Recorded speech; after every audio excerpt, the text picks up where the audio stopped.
He didn't want me to give you that one that early, but I'm gonna do it anyway. Gems are being dropped here. All right, we need to press record because we're too good for this not to be like for the world. Who said we didn't press Logan, record? Yeah, Logan was already recording. Oh yeah, I told you. I can't tell. If you look at the tab, Claire, if you look at the tab, not the web page, if you look at the tab above, the little recording signal is also in the tab. Look at the pro. Look at the pro go. Look at the pro. Now this is the stuff we are contributing. Like, come on, like this guy's good. Sometimes I even amaze myself, guys. I'm just doing the best I can out here, you know. It's a hard job, but somebody's got to do it. You know what I mean? If you're just tuning in. Oh yeah, we still got to do the show. If you're just tuning in, that's right. We have a show to do. If you're just tuning in, I'm Logan, and this is the Milk and Toast Club. Wow, I just fucked that up. Me and Mitch both just got so ready to introduce ourselves. I know. In the air, bitches. We are here. Right, Sorry, right. I know we're I'm gonna do it. No one else matters. Don't bother restarting. That was awesome. Yeah, we don't even want it. You're not even sorry. You're just embarrassed. You're not sorry. You're embarrassed. If you're just tuning in. If you're just tuning in, I'm Logan, and this is the Milk and Toast Podcast. I'm here with some of my greatest and bestest friends in the world. Well, it's just some of them. I don't know. Like I don't know how many. Like 2. Claire's here. Say hi, Claire. Hi. Mitch is here. Say hi to the people, Mitch. I'm on strike. Mitch is on strike. We got to start every podcast like this. Like, Mitch just has to take it from everyone at the beginning every single time. Last 2 friggin' podcasts. It's a friggin' tradition. I love how Claire's like, Claire's like last two podcasts and there's only been 2. She's like, Mitch has to take it and then proverbially takes it all the way back. Yeah. How are you guys doing? I'm good. You don't want me to answer that question. Well, you're on strike. I don't have to ask you anything, right? This is ridiculous. Yeah, you're right. What did you say, Claire? I said, see what I mean? This is ridiculous. It's talking to the people, not you. God. Mitch, I think you need a session with Claire. I think you need to just like sit down one day. Have a session with Claire. She could give you some resources. Can you write prescriptions, Claire? No. Oh man. I'm not a doctor. That doesn't help anybody. Goes back now, to does school it? for that shit. This isn't funny anymore. I have feelings. I know. She should go back to school so she could write you a prescription. Like, for real. I'll just leave the podcast. I'll just go, Go back to school. Okay. So Claire's on sabbatical educating herself. No, sabbatical's vacation. Never mind. I'm stupid. She's on sabbatical so she can be the friggin' podcast doctor. Like. So. Comes back. Do we have a special podcast or do we just have like a regular podcast today? Is it going to be good or is it going to be like great? Look, man, I hope it's good after last week. Like, how the fuck you asked that question? I don't know what the fuck's coming now. Like, shit, man. I just showed up, bro. I'm being topical. Since when you want pressure? Since when you added pressure, man? Like, man. Jesus, man. Pressure is a good topic. Not gonna lie. Let's talk about pressure. We have some actual things to talk about. Pressure. Like, pressure is an actual thing to talk about, sir. Excuse you. You want to talk about pressure? He's like, Claire did. About some pressure. Claire did, you misogynistic asshole. Oh, I talked over Claire again? Care a little bit. Oh, I'm sorry. No, but you entirely ignored her topic of pressure she just brought up, bro. I didn't know she was bringing up the topic. She literally said it out loud. She said pressure is like a real thing. I didn't know she meant like a real topic. Like, we should talk about it because pressure is a real thing.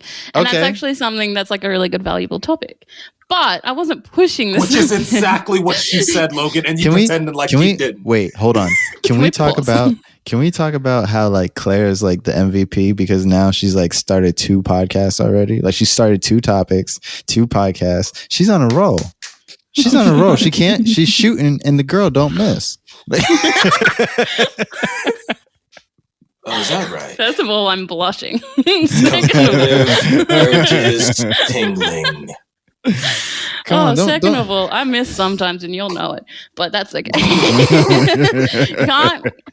To keep on hitting, sometimes you gotta miss. That's how you gotta go. Like, last podcast you had like the most important topic of the podcast, which was mental health, and you brought it. Okay. Yeah. This podcast you want to talk about pressure, and like she's not even backing down, guys. Like she like. Oh yeah, isn't that ironic? Mitch sent me a link the other day about how Dave Chappelle's starting a podcast, and like what? Claire's like Dave Chappelle, who? He don't know me. Oh, you don't know I got here topics. We go. Oh boy, she bringing pressure to Dave Chappelle right now. She said, "You want to talk about pressure?" She want to talk. No, she wants to tell him. She wants to tell him that he ain't never been there before. So what he know about pressure? Wow. Can I just state for the record, those are not my words. Mine either. Those are not my words. I did not say that. It's okay, Claire. We know what you mean. We know what you mean when you say it. This fucking guy. Okay. I came ready today, okay, guys? I'm back. Oh, okay. I didn't know you was This gone. is going to be a good one, whether you like it or not. Exactly, because I work at a level of excellence that even when I'm gone, you think I'm still here, okay? Wow. All right. Well, so coming in arrogant and hot. That's good. Let's talk about pressure, because I don't got none. I mean, well, where do you want to start? Do you want to start about societal, parental? I mean, no, go social? ahead. Let Claire kick it off. No, those are the same. I'm sorry. Let Claire kick it off. I'd like to state for the kicking it off on topic from what Mitchell just said. I feel like societal and parental are different types of pressure. You may debate if you wish, but personally, I think it's just like I do believe it is connected. Like you're not wrong because there is, but it's like a pyramid's not a good word. Never say pyramid. Well, no, you have a point. You know, like it's like a stack where up top is society, and because of society's pressure, parents feel like they need to act a specific way, and then because of the parents' pressure of needing to act a specific way, then you've got the pressure on the child to act the way that the parent is pressuring. So I do believe it is connected. You're not wrong. Dominoes but I do believe it's a little bit more Claire. layered than that. Absolutely. So. I'm sorry, what'd you say? No, absolutely. Oh, cool. Sorry, I I thought you said something like an absolute, and I was like, rude. No. I agreed with you in totality. But yeah, no, 100%. I think it is. Sorry, I lost my train of thought. Ugh, brain. Who'd have them? What do you feel like? What made you want to talk about pressure? I don't know. It just seemed like a really good topic when it got brought up. I don't even have anything. I'm just friggin' going off the top of my head at the second. This is good. No, I like it. I just heard it and felt it, I feel like I face pressure in a lot of different ways in my personal life, and I can only assume that other people do too. So like whether it's job pressure, societal pressure, parental pressure, pressure in relationships, of whether they're friendships or romantic, et cetera, because everyone gets put in positions where they're giving to people, and that can add pressure, and talk your shit, less people. Oh my god, I knew that was coming. I love my hype, man. Let's go. If I ever go on tour to do like TED Talks or whatever, I'm just gonna have Mitchell behind me while I'm saying some like deep facts, and Mitchell's gonna be like, Get that shit back! Get that shit off your chest, man! Ain't here for nothing else. We're going to Alan. Like that shit's just gold. I love that. This is great. Woo! We're doing good. I love it. This is a good show. 5 minutes in, Logan's like, yeah, I'm happy. I'm like, I'm making something good. No. Seriously, yeah. Did you have anything you wanted to say about pressure, Mitch? No, well, I was going to take it along those same lines to Claire. That's why I also thought it was an interesting subject, Logan, before you tried to rudely just blossom over it, you know what I'm saying? But... All right, sorry. All right, maybe it's a little much. But yeah, she hit it pretty much on the nail because, so we can start, it's like macro versus micro. We could start at society overall, but then how does that affect us all as individuals? That's good. How does pressure affect you? Well, I'm saying, so we go from macro to micro. So it's like, oh, society tells people they got to be some ways, and then people have kids and tell them they got to be some way, and then the cycle continues in this annoying fucking way, and then other things happen as we interact with people. Exactly, which is what she said. So for me, like, things I personally deal with is like feeling like sometimes one big one when I was growing up, especially when I imagine you feel too, Logan, is like, am I man enough? Like, am I really a man? Do I fit the standard of being a real man? I'm good. Shut up, okay, cool, whatever. Let him speak his truth. I'm real and vulnerable, thank you. Talk your stuff. I'm real and vulnerable. I'm just mad you brought me into that. I'm like, why? I was like, no. I was just relating to the other man. I'm sorry. Hold on. Because, like, the way I thought Mitch was going with it and where he took it was two completely different things. Me and Mitch both have Haitian parents. Like, I have one Haitian parent, he has two, right? But when we were talking about pressure, I thought he was going to bring up, like, you know, I thought he was going to say. I would have got there. I thought he was. What I thought he was going to say was that, yeah, in my personal life, and maybe Logan can attest, the pressure of having Haitian parents and foreign parents, and especially Haitian parents, you know. But what he said was, sometimes I don't feel like a man. I know Logan don't. And I'm like, wait a minute. I said, sir, excuse me, why did I all of a sudden have to say you didn't at all? That's not how I would have it, but damn. You okay? Is something you want to talk about, fam? Like, but no, seriously, I mean, we can talk about both of those, but seriously, you know, precious, whether I measure up as a decent man, as a decent human being. Okay. And then, you know, dealing with my parents and feeling like the lifestyle I live is the lifestyle that they could love me for, you know what I'm saying? The pressures to fit into the shape that they wanted me in. Right. But not necessarily the shape I truly want, which is something they probably dealt with and they forget about as we grow older, you know what I mean? But so for me, that one affects me, especially being Haitian myself, but feeling so American. Like, yes, I'm Haitian American, but I can't deny, and there's a little bit of me that's ashamed of it. But the fact is, if you ask me which one I feel more of, I tell you American. Just because of who I am and how I was raised. Yeah, sadly, I know. Isn't that crazy? And I love Haiti. I love the Haitian culture. I love my Haitian people. I love what we stand for. But nonetheless, I was born here, raised here, and I also still learn the history of this country and believe in what they were supposed to stand for. And I really identify with that in terms of my ideals. But and then there it is again. So now it's like, okay, so what does the country expect from me? Because now I'm supposed to be this great citizen. I'm supposed to be a role model. So there's that pressure. Who am I supposed to be? Why is everyone else telling me who I'm supposed to be rather than me just being able to decide for myself? That's really great topic, Claire. Great. No, yeah, topic. that's really cool. What? How Why are you hate Logan? me like, so much, Mitch? I'm gonna. Okay, Mitch, we need a hug. Like, whoa, bro, just relax. No, you need a hug, man. Why are you trying to attack me, yo? Yo, this got real hostile real quick. Let's keep it chill. He got real hostile real quick. I was agreeing with him, and then he's like, "Fuck you, Logan." That was for earlier. What was that about? That was for earlier. Oh my god, dang! But no. Anyway, carry on. No, like I was saying is that that's to me that was really cool. What you said was that like that was a big like confession. It was like you said that you feel like more American than you feel Haitian, and sadly, I can understand how somebody might say that. I don't feel that way. And it's not like, well, I don't know. You sure? Because no. What I'm saying is like my mom is Haitian. She has a lot of American influence on her, but like when we go like to my grandmother's house or whatever, it's like people are speaking Creole, people speaking like absolutely. you know what I mean? Yeah. Like you go in the house. You go in the house and you smell the food before anything even happens and everything. That sounds fun though. It is fun, but I'm like I don't know. And like the attitude, the whole family's attitude is just Haitian as fuck. And so like I carry that. So I don't necessarily like if somebody made me choose, if somebody said, "Hey, what are you?"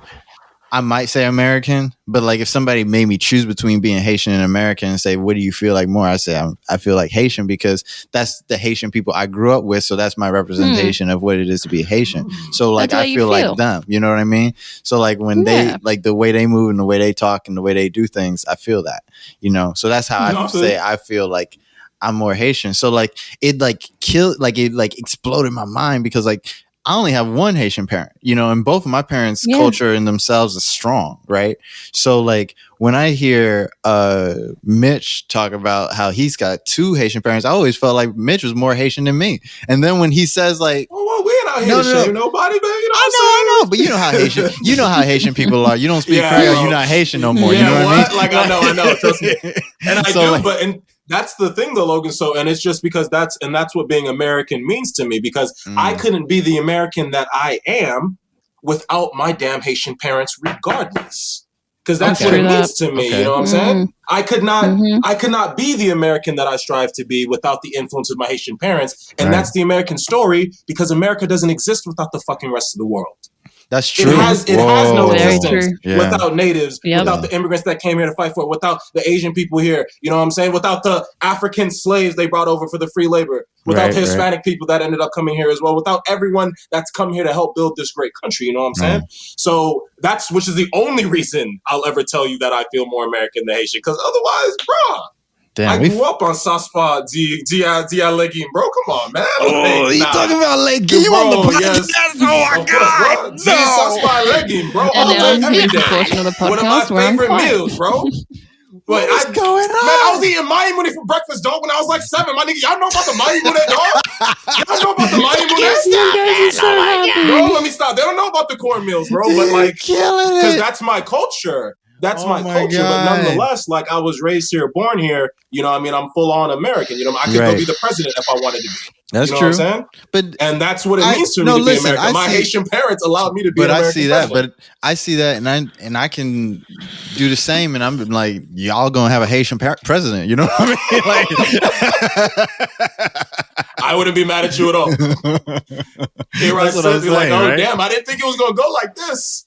But I guess we're going to throw up both of them today. Yeah, right. Shit, I mean, it's red, white, and blue all over them. Haitian in one hand, American in the other. Me at the debate, like the Republicans, like, he's just going to bring all the Haitians here. I'll be like, damn right. Like, how could he? This is supposed to be. What do you think I'm going to do? Pull up, bro. Oh, man. We could go ahead and have a Bois Cayman, bro, right in the middle of the White House. They wouldn't even know how to react. No. Yo. Black Twitter would have a field day, and white supremacy, racists everywhere would want to die, and it'd be beautiful. It'd be the most majestic thing that's the thing. Ever. You can't beat Haitians. So that's why I love being I love everything about being Haitian. Like I see Haitians. There's nothing to not like.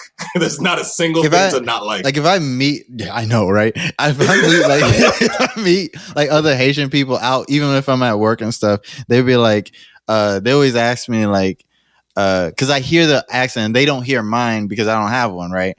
And so I'll hear the accent first, and I'll be like, "Are you Haitian?" They'll be like, "Yeah, how'd you know?" I'm like, I'm Haitian too.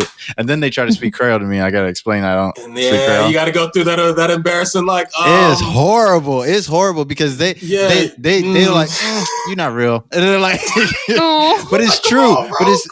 It's true, and it's so funny. But like, we still have a good conversation anyways, and they'll talk about it, and then like, especially the older ones, they'll say at the end. They always say this at the end to be like, don't be ashamed to be Haitian. I'd be like, no, I love being Haitian. Like I shout that. Like I'd be like, no, I love being Haitian. They'd be like, really? For real word? I'd be like, yeah. I'll tell you for good reason. Like, because they know everything that people say about Haitian people. They know everything that people say about Haiti and all this and that. So they're like, don't be ashamed. And which is real great advice from them. But I'm always like, nah, I love it. Don't do that because I love it. Don't tell me not to be ashamed because I'm not. You know what I mean? So Logan. Yeah. What is your definition of pressure for you? So what do you feel when you think of pressure for yourself in relation to yourself? What do you think pressure is? Do you get what I'm trying to ask you?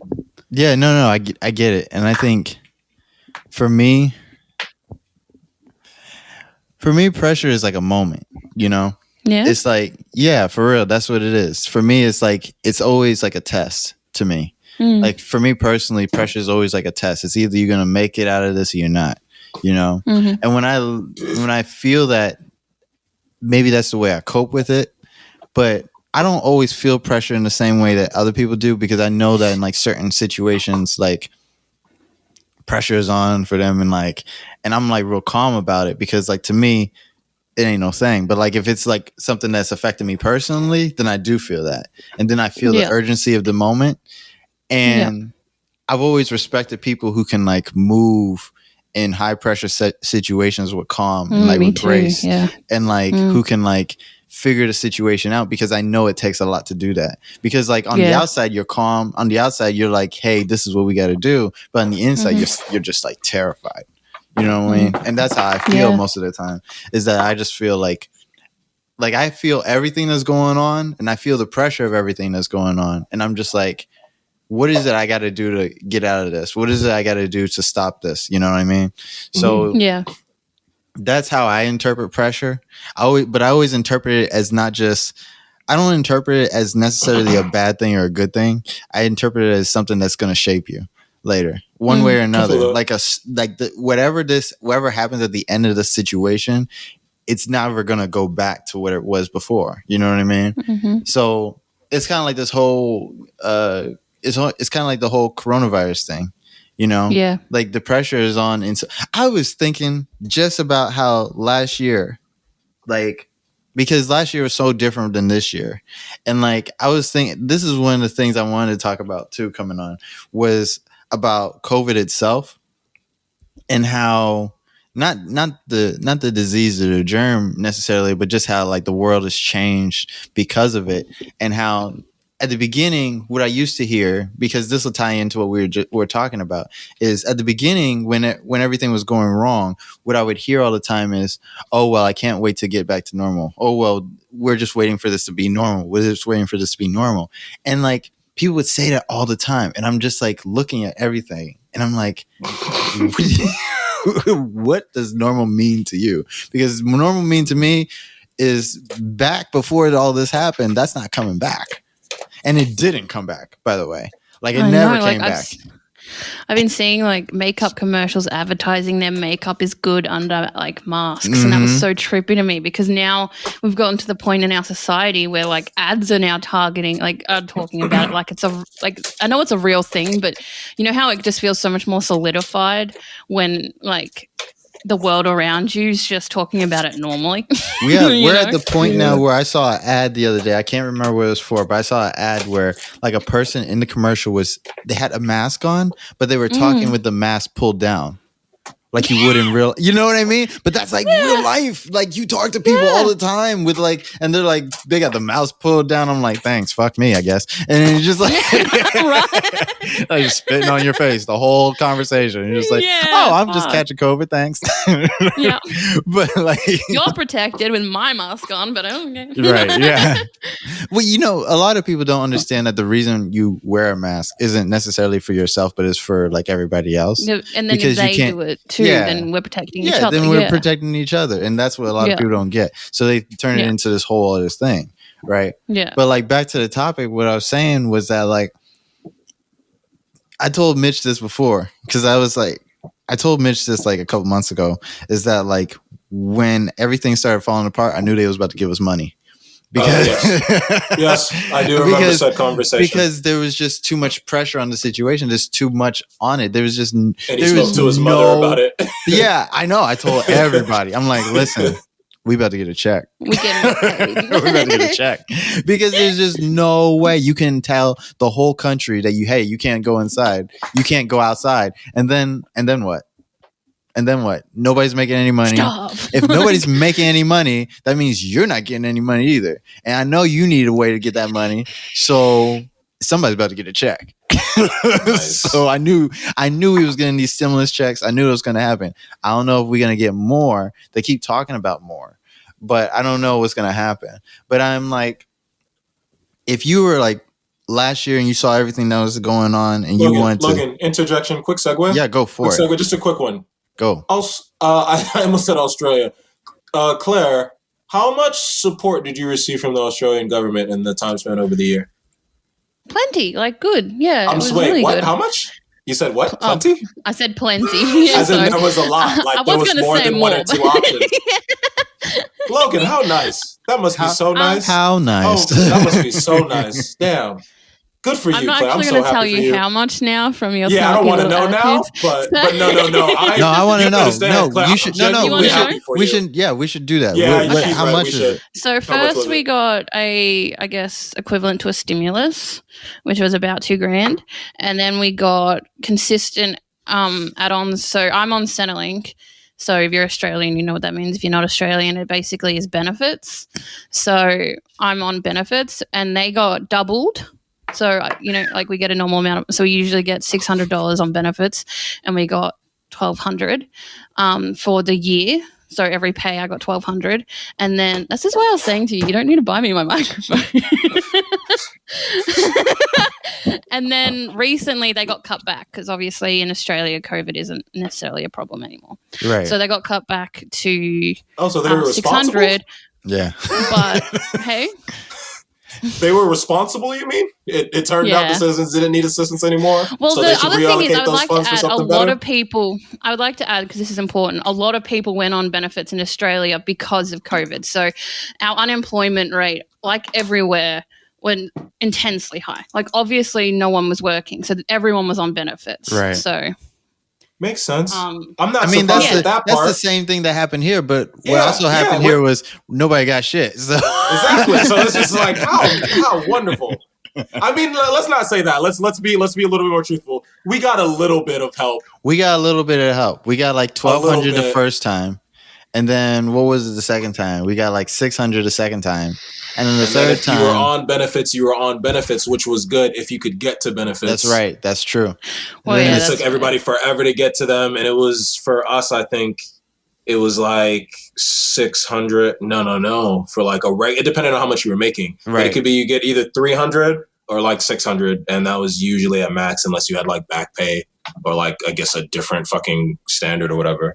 Right. But yeah, they weren't as generous. Forthcoming or generous. That is the better word, Logan. They weren't as generous as the American people perhaps think they should have been, at least. Yeah. But good for y'all. That actually makes me happy. You know, the other problem is it's not even that they weren't generous. That's just your job as the government. You're supposed to do stuff like that, and they just didn't. Because we had this situation where we had a lot of people being hospitalized and stuff. Because at one point, because I live in Victoria, which was the place that got hit the worst with COVID in Australia. Sorry, I should clarify. Not in the world, obviously, but in Australia. So we had a lot of people being hospitalized and stuff. So we needed that money, So they were just doing their job by making sure that our people were being taken care of, that they were being able to because you got Medicare and stuff, but not everyone can go to the public hospital, especially when it's like such a high rate in admittance? Right. I'm not sure. Yeah, you got it. Sounds right. But people coming through, Yeah. Makes sense. Claire, we were elected to lead, not to read. It's fine. Yeah.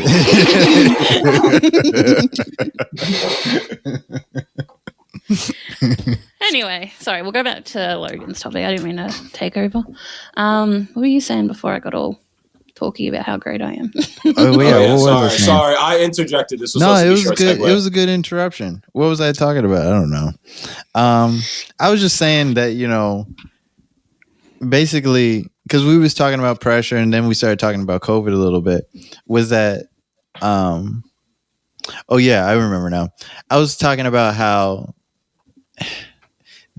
on one hand I agreed with like business Twitter and business social media where they're like, you're getting this check, you better invest in yourself and all that. On the other hand, I don't agree because people got to eat and you can't just up and tell somebody to start a business or whatever, right? That's not, it's just stupid. That's stop doing that to people. Like people have other aspirations besides opening an LLC. Like, stop it. Leave them alone. Like, because like you would see those LLCs. Yeah, you would see those memes where like they would break down how much LLC costs, and like it's like you got to get approved first. Shut up. Like, like you can't. Not everybody. Really? It's a process. There's a whole process. No, that should be. Yeah, that makes sense. I was just like, I didn't even. Okay. They're like, it takes 600 here to flip it and turn 200. I'm like, shut up. Why did you sound like that just now? Because that's how they sound. Oh my god! What was that random downtown hustler voice? Because that's what it is. Round downtown. Take the 240, you then flip it to 300. When you take that 300, you don't go down to the street, talk to the man, right? And when you talk to the man, tell him I sent you. That way you get 600. Take that down the street, turn it to 18.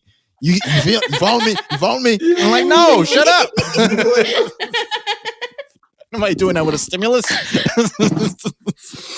Oh, if I think we're this funny, everyone's gonna be laughing. Ain't nobody doing that with a stimulus. Yo, man. No. Yeah, bro. But yeah, but like without all this, I wouldn't have been able to start like all this. So like, I get it, right? I do get it on that side. But like, you had to been already doing stuff. You had to been already ready for certain things. So like, when I'm talking about pressure in this instance, I'm talking about like starting and like how hard it can be. And so like, when that happens, when you have like your moment, you do have to kind of be like, okay, is this my time? Am I really about to do this like this? You know, am I really about to go? And like when that moment hits, you can't like miss it. You have to just go. You have to take whatever leap it is. So you gotta buy whatever you want to buy, talk to whoever you gotta talk to. You gotta do that. You know what I mean? And so, you know like, what you're talking about, Logan? Go for it. The specific pressure you're talking about, and it's cool that you read it up, but that one specifically is the fear of failure.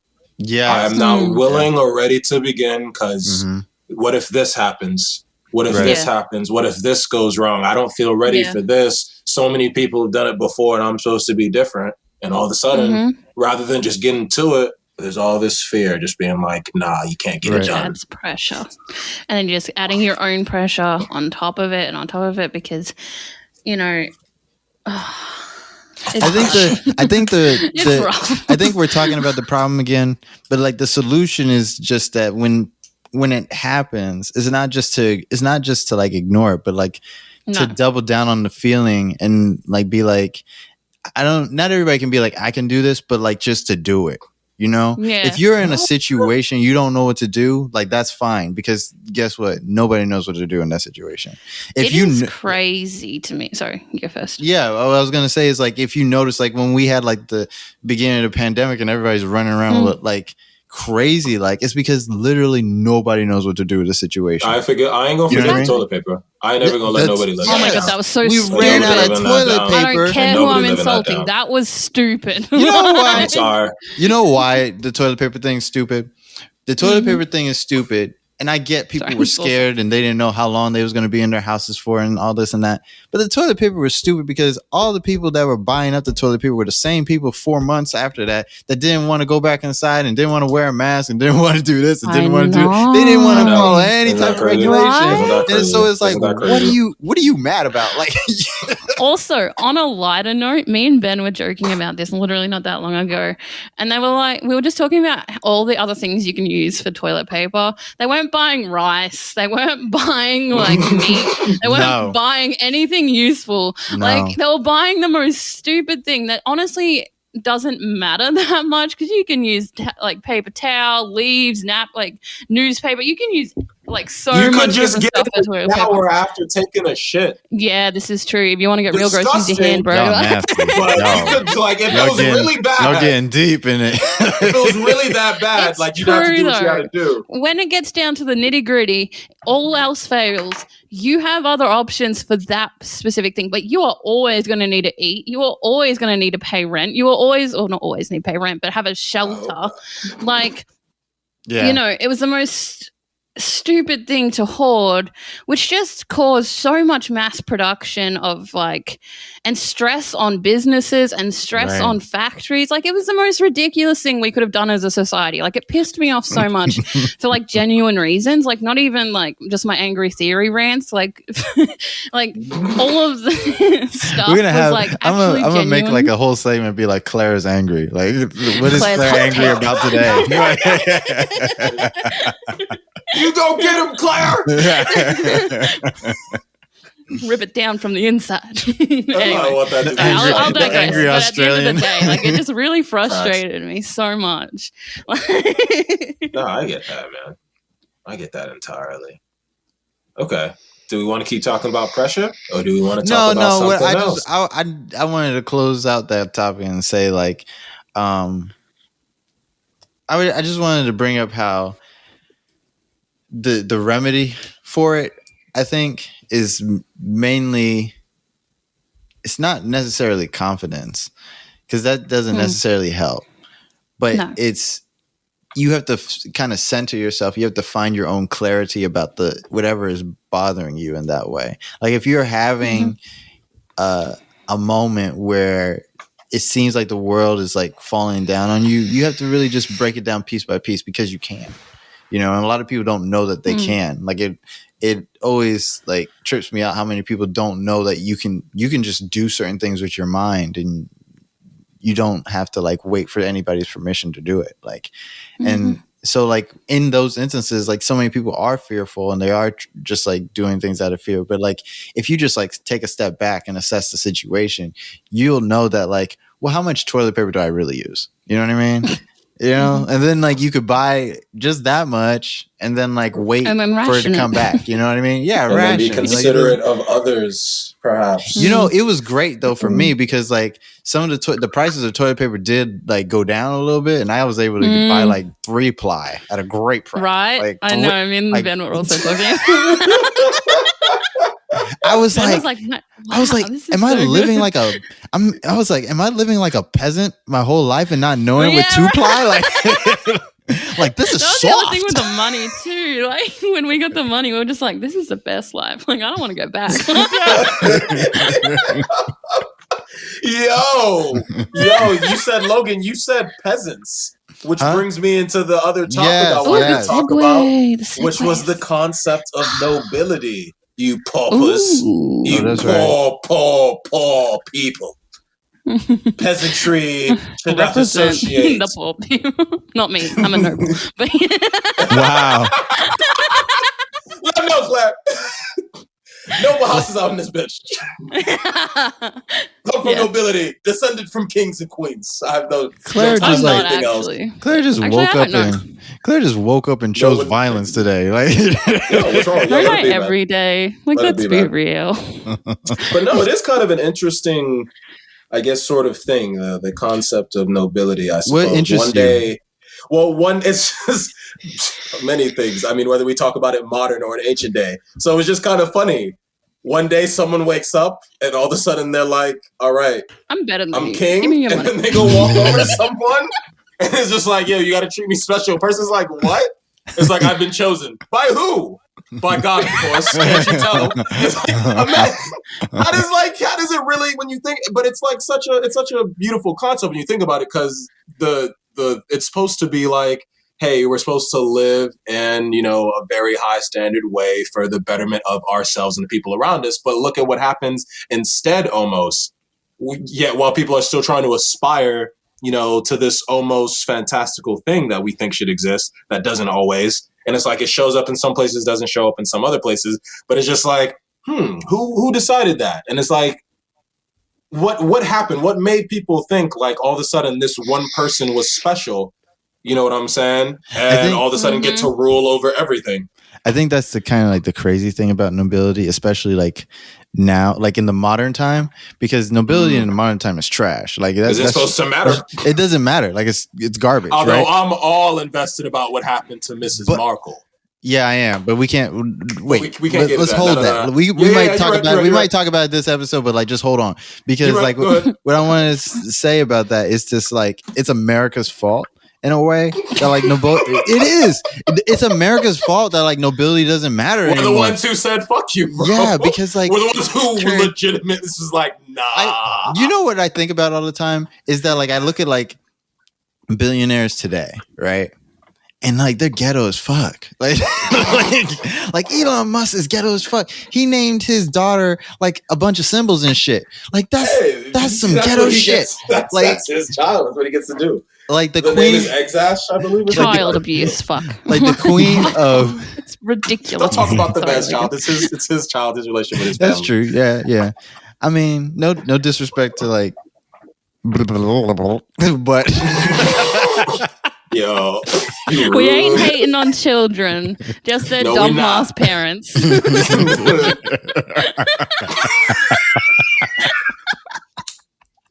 I actually think it's sort of cool to be honest. Children are the future, and I genuinely believe that, but their parents can die. It's cool if you have $1 billion and nobody can't say anything to you, but it's just like if Elon Musk didn't have $1 billion, he'd just be like, He'd probably be living in Florida and be like random Florida guy names Florida man names his daughter. Right?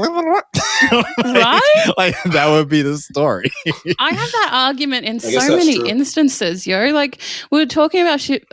Me and Ben talk about some crap. So be prepared. But we were talking about 50 Shades of Grey the other day, and we're talking about how like if that was just some. Like, if he was not a billionaire and that was just some fucking redneck in a trailer, he would be like, he'd be in jail by now. Like, for fuck's sake. Can we stop amounting money to being like, but that's what America.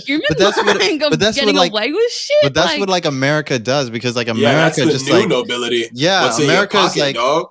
That's what the American dream is. The American dream basically boils down to like, it used to be like white picket fence and all that, but like the idea that you would have a white picket fence and that you would have a house was basically that you have your own plot of land. You know what I mean? That's revolutionary. You would have your own piece of land and your own house where you could like live this type of lifestyle. And then like when we like bring in the idea of like the Rockefellers and all this and that, it's like this idea of like, America has its own nobility, but it's not like tied down to just one person. It's like anybody can be noble in America, which is like the sell, but like the actual outcome is like is why it's so disappointing to live here. Yeah. But no, like the actual outcome is that you just get a bunch of people with a lot of money that have no idea how to act with money. You know what I mean? They just don't give a fuck. But they don't know how to act because like the British monarchy is based off of like people who like at the beginning had to kill a lot of people to get there, but like when they got there, right? They like had to act like they had like manners and stuff. You know what I mean? And like I didn't just rape my cousin. Yeah, right. Like they're not just like screwing their cousins. Like I don't fuck my sister. Yeah. Like they're all Jamie and like Cersei Lannister, and nobody wants to talk about it. I know, but if we're talking European nobility, I suppose. Yes, there you go, Mitch. Thank you very much. Since we're so Eurocentric these days, I know, and that's a valid point. I guess I'm just talking from like what people's like ideal is or whatever, like in their head, right? It's not our fault that that's the general consensus. Yeah. It's not. Yeah. Fuck Mitch. I don't agree with it, but it's not my fault. I'm just saying. Because when I think nobility, I think Shaka Zulu first and foremost. You know what I'm saying? You don't think Shaka Zulu? Yeah, actually. Why would you think Shaka Zulu? Because for that's nobility? One of the realest. Yeah, was one of the realest nobles ever exist. Nobility? How dare you? How dare you? How dare you? Wait, hold on. Wait. Pause. Don't. Because you're gonna try. You're saying I'm like saying Mitchell, something I'm not. That's not what I mean. She's like, we're on a pause. I was just saying, but like, what I mean by that is like Shaka Zulu was not coiffed. He wasn't like regal or anything. How do you know that? Oh, but look at what the Europeans taught you, huh? No, that's not what I'm talking about. That's not what I'm talking about. We're not saying Europeans are better. Dude. Oh my god! That's if I could just get like this point about Shaka Zulu, keep breaking the pause. That's not what it's about, and I didn't think that you were saying that. It's just Logan's like, oh, Shaka Zulu is this coiffed person, which once again you don't know. Not really. If you were to do some research, you might find out that he is. But once again, Europeans told you Shaka Zulu wasn't coiffed. Listen, when he might have been coiffed. You don't know. He was a warrior. Will you let me say what I'm trying to say about Shaka Zulu? Maybe. Golly. I don't know if I should. You ain't got the respect on his name, bro. You don't know what I'm about to say about Shaka Mitchell, Zulu. Mike respect. Okay. Sorry. I'm sorry. Anyways. So make you guys put up your hands before you start fucking talking. Are you serious right now? Yeah, right. I'll go there. I'll go teacher mode. You want to come at me? I'm glad I raised both. Oh no, but go ahead. No, what I meant by like Shaka Zulu not being nobility was not that like he wasn't like a monarch in his own right. It's just that like I think of Shaka Zulu the way I think of like Genghis Khan. It was like he's a conqueror. You know what I mean? Like also he's like. Well, listen, no, because when I was talking about like the European nobles, I was talking about their forefathers as well, which is like. That's what I would think Shaka Zulu was like. It was like he's like the before the real like storm of like whatever your kingdom is, which is like Shaka Zulu. Like that nation went on past Shaka Zulu too. Of course. Like so, like what I'm saying is, and they were still kicking ass even after like technically still kick ass to this day. in South Africa. Yeah, No one said. I guess. Yeah, maybe not like they used to. That's all I'm saying. Not like Well, when no, Shaka I mean Zulu, they're because not at no war. I one just is mean like the they people. used to. You know? when Shaka Zulu was like at war with like actual Europeans, they didn't have like all the guns and stuff that they had, and they were still kicking their ass. Like, and they didn't know how. Like, they didn't know how. But no, Logan, I I get you. don't know what to tell the English. You know, maybe you shouldn't like. I don't know what to tell you. Like, yo, we got guns, and it was like, nah, they don't. I don't get. Man, like, that's a bad motherfucker. When somebody's got like, I got guns, and somebody's like, I don't care. Like, I got this cloth hide shield and a spear, boy. Yeah, y'all better learn to move. You better learn. You better learn how to bob and weave real quick with your gun ass. Oh yeah, you looking weak out here, young blood. Yeah. See if you pulled up to a spear fight with a gun, you ain't ready, son. Nah, but no, it's true. They was fucking them up. Like a little bit. Let me interject, Logan, because I feel what you're saying, and that's okay. And one thing. So once again, this is on the concept of nobility. Mm-hmm. So we always have it just to speak in terms, because we're Eurocentric, but we always tend to bring it into that whole like, oh, you have to be coiffed like and regal and etiquette and everything and mannered, and it's like, but the true nobles got to have it even before then. You gotta carry those traits, because I know we have the whole we was going to war and we was killing people. But at the end of the day, those people were leading the charges, getting that done for their people. You're right. And then there's also that sense of nobility. And Shaka Zulu, bro, you want to talk noble? You want to talk about being the young boy who the village shunned because they thought you were weak? Coming back, a full-grown man, and then uniting the entire fucking tribes around you? Shaka Zulu is such a great story. That's such a great story. Oh, my God. You want to talk about nobles? You want to talk about nobles, bro? That's what I think when I hear noble. I got to be on that level. I gotta be ready to unite the peoples and fight against my enemies. When we was talking about nobility and stuff, when I was like comparing Shaka Zulu, wasn't necessarily like in my head wasn't necessarily to like English kingdoms or like European kingdoms. I was thinking like Shaka Zulu versus like Mansa Musa, you know. But like the Mali Empire, like that's what I'm saying. Like the Mali Empire was already established before Mansa Musa. He did make it richer though, but like that was an established empire that like he championed, and like as he was able to make all that money, like that's how I imagine like nobility. Like this dude, like he goes places and like he makes them broke because he spent too much money there. You know what I mean? Like, you know what I mean? Hello, hey everyone, who wants gold? You want gold? I have gold. Exactly.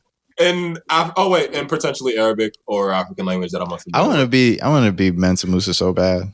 Like that just sounds. Be Mansa Musa is what you just said. I want to be Mansa out loud Musa. On the podcast. I said that. You want to be a historical figure that already I want to be existed. Mansa Musa. I want to go somewhere. I want to go. You know what I want to do? I want to go to London one day and spend a vacation there and leave. And then they talk about the inflation I caused for like 10 years. Like that's what I want to do in my life. That's a flex. You know what I mean? You want to talk about a flex? That's a flex. Okay.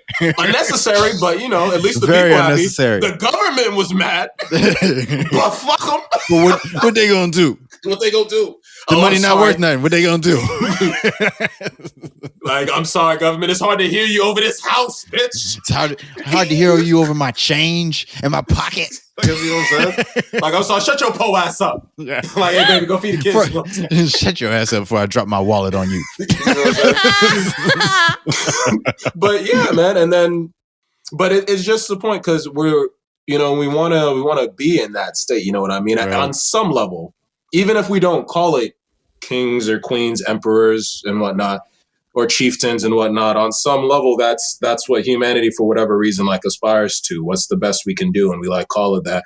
And then we get problems very similar to religion when we look at a person and go, oh man, I love that person for their qualities. I want to follow them, instead of, oh man, I should learn from this person to make myself better. Right. And do that same thing for the next man, the next woman, the next child, you know what I'm saying? Yeah, I feel And I guess maybe that's why I want to bring it up, because it's just like, to me, there feels to be like something almost intrinsic in man that wants better. And we lose sight of that so easy.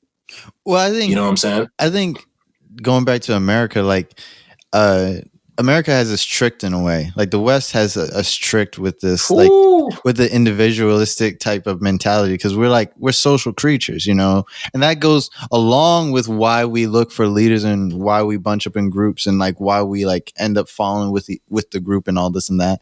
And so like America really does have us strict about the whole individuality thing, because we need each other to such a degree that you can't just do it on your own. You know what I mean?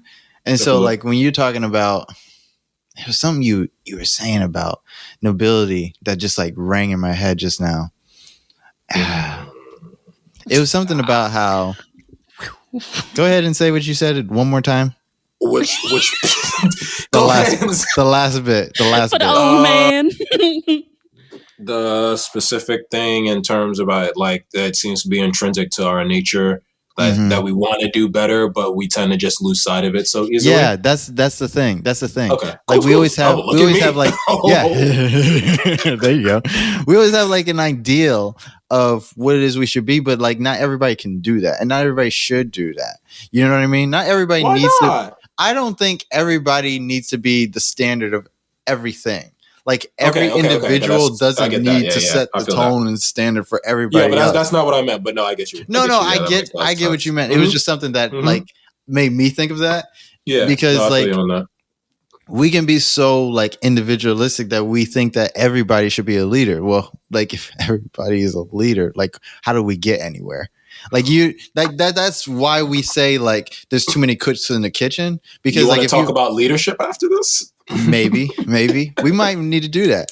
But like I'm gonna because I would tell you how, but like that's a different conversation. But like like we get to the point where like I said, that's why that phrase "there's too many cooks in the kitchen" comes about, because like if you have like 5 different chefs all yelling at you, you can't get anything done. And too many cooks in the kitchen is also a perfect example of very, very poor leadership, which is just something I want to say. But otherwise, please carry on, because it really is.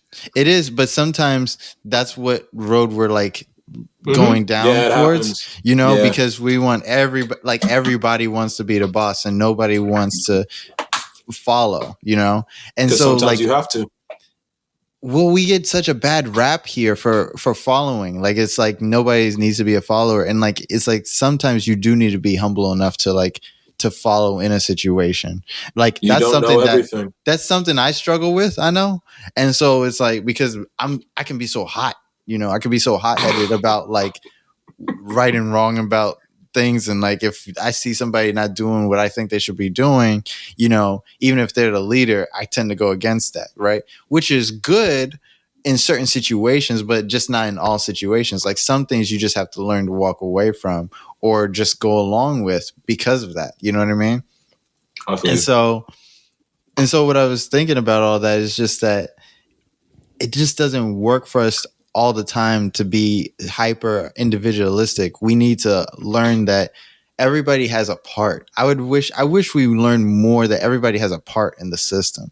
Like everybody has talents and everybody has things that they do and specialize in for a reason. And so because of that, that makes you important to the collective. That makes you important to the whole body that is here. And so like we need like doctors, we need engineers, we need people who prepare our food. You know, we need these different types of things. Cause like, to be honest, I can cook my own food, but I don't have the time all the time. So who's going to like, how do I eat? You know? And so if I just like take that for granted, I take for granted the parts of us that are necessary, you know, and we do that too much. That's why we get into like these debates about, you know, whether or not somebody should get paid more than $10 an hour because they work at Burger King. And it's like, listen, you eat at Burger King. Burger King. Like, yo, like, I can't with you sometimes, bro. Like how is that like a real thing? You're eating at Burger King. You're literally there. Why go to Burger King if you don't even want the people that spent the time to make your burger to live, happy, to live and to be happy, enjoy where they're at. What kind of food? The best food is the food made with love in it. And you literally sitting here trying to make it worse and literally making your food taste worse, if you ask me. That's the truth. That's the truth. That's the truth right there. And then they're like, what's the other one I always hear? Like they'll say like, they don't deserve it, and that like, oh yeah, you shouldn't want to be a burger flipper. I'm like, what if you want to be a burger flipper? Like, have you ever made a burger, like your own burger? Yeah. It's fun. It's satisfying. It's really satisfying to make your own like sandwich like that. So it's like, why can't that be a thing that people actually like doing? Yeah, like, why you got to be a prick about that for no reason? You know what I mean? Person's only making you a food for you to live. Yeah, damn right. Rude ass mug. About to smack the. Don't need a Burger King no more. Damn. Facts. You know what I'm saying? Like, damn, you don't like it that much, shit. But Claire, Claire, what are you? What you doing on over there? No, I don't know. I'm just thinking about random crap, to be honest. What are you thinking about? Oh, and now it's time for random crap with Claire. What's on your mind? Getting done with Mitch's shit. That's what's on my mind. Oh, no. And she's done with Mitch's shit. So can you tell us, Claire, what was it that Mitch did that really had you just feeling like, yo, this guy really just has to stop? Yeah. Let him know from your heart. Okay, so just in, we find out now. No. I was like getting what you guys were saying. I just didn't really have anything to contribute because like it's not that it's not relevant to me at all, like because it is, but it's just not a topic I've thought about before. Does that make sense? Like you know when something's fresh and like new information, so you're just taking it in and you don't really have anything to say on it yet. You know what I mean? Right. Yeah, that's where I was just sort of at. So it wasn't like I wasn't caring, I just wasn't. Well, I mean, like for you, Claire, like I haven't processed it yet. What's the classism like? I think like because Mitch is touching on about like nobility and stuff, but I think we kind of got into this whole like classism type argument. Like, what's the shut up, peasants? Yeah, right, like that. What's the situation like that in Australia? Oh, there's so much classism. Oh my god, it's awful. Oh fuck, we just segued into classism, folks. Hold on. Oh boom. Here we go, and here we go. I don't think I even should be talking on this. Not in the sense where it's like I don't see it and I don't believe it exists or anything like that. But like I'm definitely at the top just because of my skin. You know, like it's just one of those things where it's like I like. But that. actually, no, like that's not true. Pause. Rewind. Right. I'm not at the top because I'm not rich. Thank you for humbling yourself. Attractive. Oh, don't say that. Don't say that. Love yourself. What was I going to say? That's not true, Claire. Yeah, Claire, you're cute. Stop it. You're like a little hey. Cute. Let's just, don't do that. Don't do that. Yeah, leave my self-deprecation alone. Cute? She don't want to talk about me. Right. I ain't touching on this. I'm trying to talk about other stuff that I can't don't really let her talk about her other stuff. Articulate. Yeah, no. No, what you said. No, you said something important. I want maybe we could dive a little deeper, and I'll bring it back to you. You were like, you were talking about the different types of classism, and then you said that I'm like at the top because I'm white, and I know what you meant by it. I don't know if anybody else knew, but I know what she means by it, guys. So shut up. But no one even said anything, Logan. Relax. No, he's not talking to you. He's talking to the people who are going to assume I know, I'm and an idiot again because I don't know how to talk. Talking about that. No, I'm talking to anybody who's going to say something. Mitch has such a positive outlook on the world, and I love it. But like, listen, they said something, and I said, "Shut up." But like, no, what she touched on was like something that like a lot of people who talk about classism don't like to talk about it, which is like how racism affects classism. You know, and I was like, I was happy. I said, "Yeah, right." When she said that, because like I was happy that she said that. Like a lot of time we have like these colorblind conversations about classism that don't really help everybody. So like we don't think about like how racism affects classism. Go ahead, Claire. So like I said, even though I am white, I am like still like lower on the totem pole, but I'm definitely higher than some other people in the sense that like my poverty is like self-made. It's my own damn fault. Where a lot of people don't have that option just because they're not given that option. And I know for a fact that the Aboriginal people, for instance, face a lot of struggles just based on history. Right. And trying to think of how to like put this in a way that's not gonna sound stupid. You know what I'm trying to say? Like, I have the information. I'm just trying to like. It's not even that I'm scared about what I'm saying or what people are going to say about what I'm saying. I just don't want to insult them by not getting it right. Does that make sense? Because again, like I said, I can't.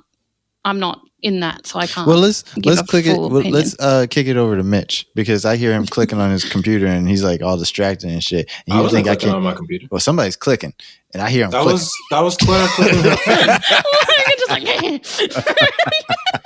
That was you clicking your pen, right? Yeah. Jeez, you jerk. Somebody clicking. I heard somebody clicking. I thought it was Mitch.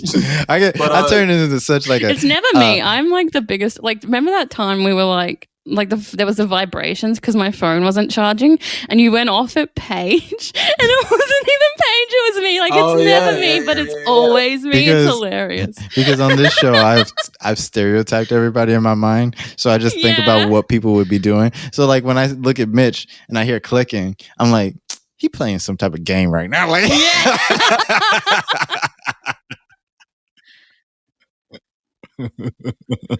I don't know, but like that's what I would think about. Like if I had to think of you guys as distractions, like for Mitch it'd be like a game. For like Claire, it'd be like she'd actually be like reading something or something. You know what I mean? I read too. I can read. I like to read, actually. We know, Mitch. We know. You nailed mine on the head. Not gonna lie though. Yeah, I know. I will just be reading. It's like, oh boy, let me open the book.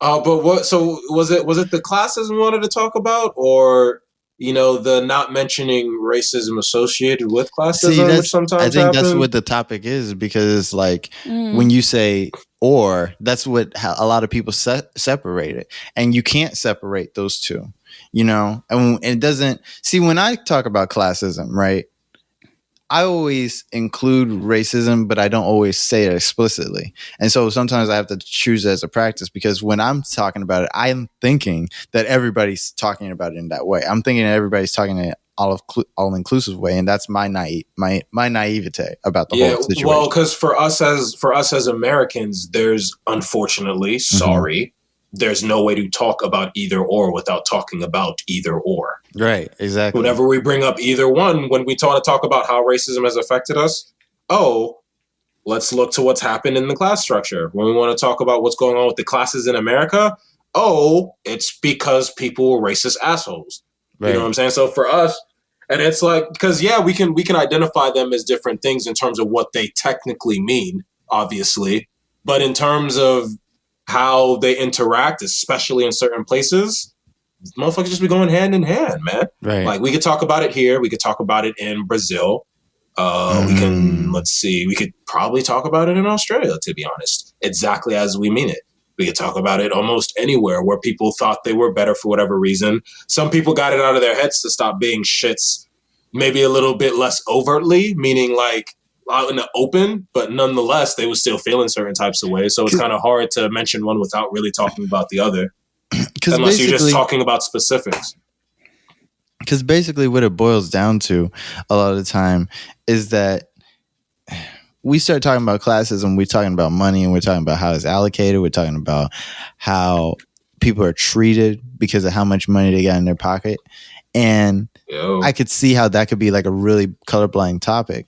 But then if we're talking about how much money somebody's getting, and then we're talking about like how somebody's being treated about their money, just vape right into the microphone, Claire. It's fine. She just takes a long all this white noise right into the microphone. I'm like, my apologies. Logan, two billionaires walk into a clothing store. Yeah. One of them gets followed around potentially. How do you think they both look? Yeah, well, that's what I mean. Like, that's exactly. I know. Yeah, that's what I said. No. Yeah, I know. Nobody, like, anybody who hears that can solve that riddle. Well, I hope that they can. Well, I hope. Facts. Yeah, I hope that they can, because this is what I hate with like some liberals and some socialists sometimes on this topic, is that like they act like they don't know what I'm talking about. Like they act like if I bring it up in a conversation, they act like all of a sudden they don't know what I mean and all this. No, and that. Logan, I'm going to stop you right there only to say it's worse than that. It's not like they don't know what you're talking about.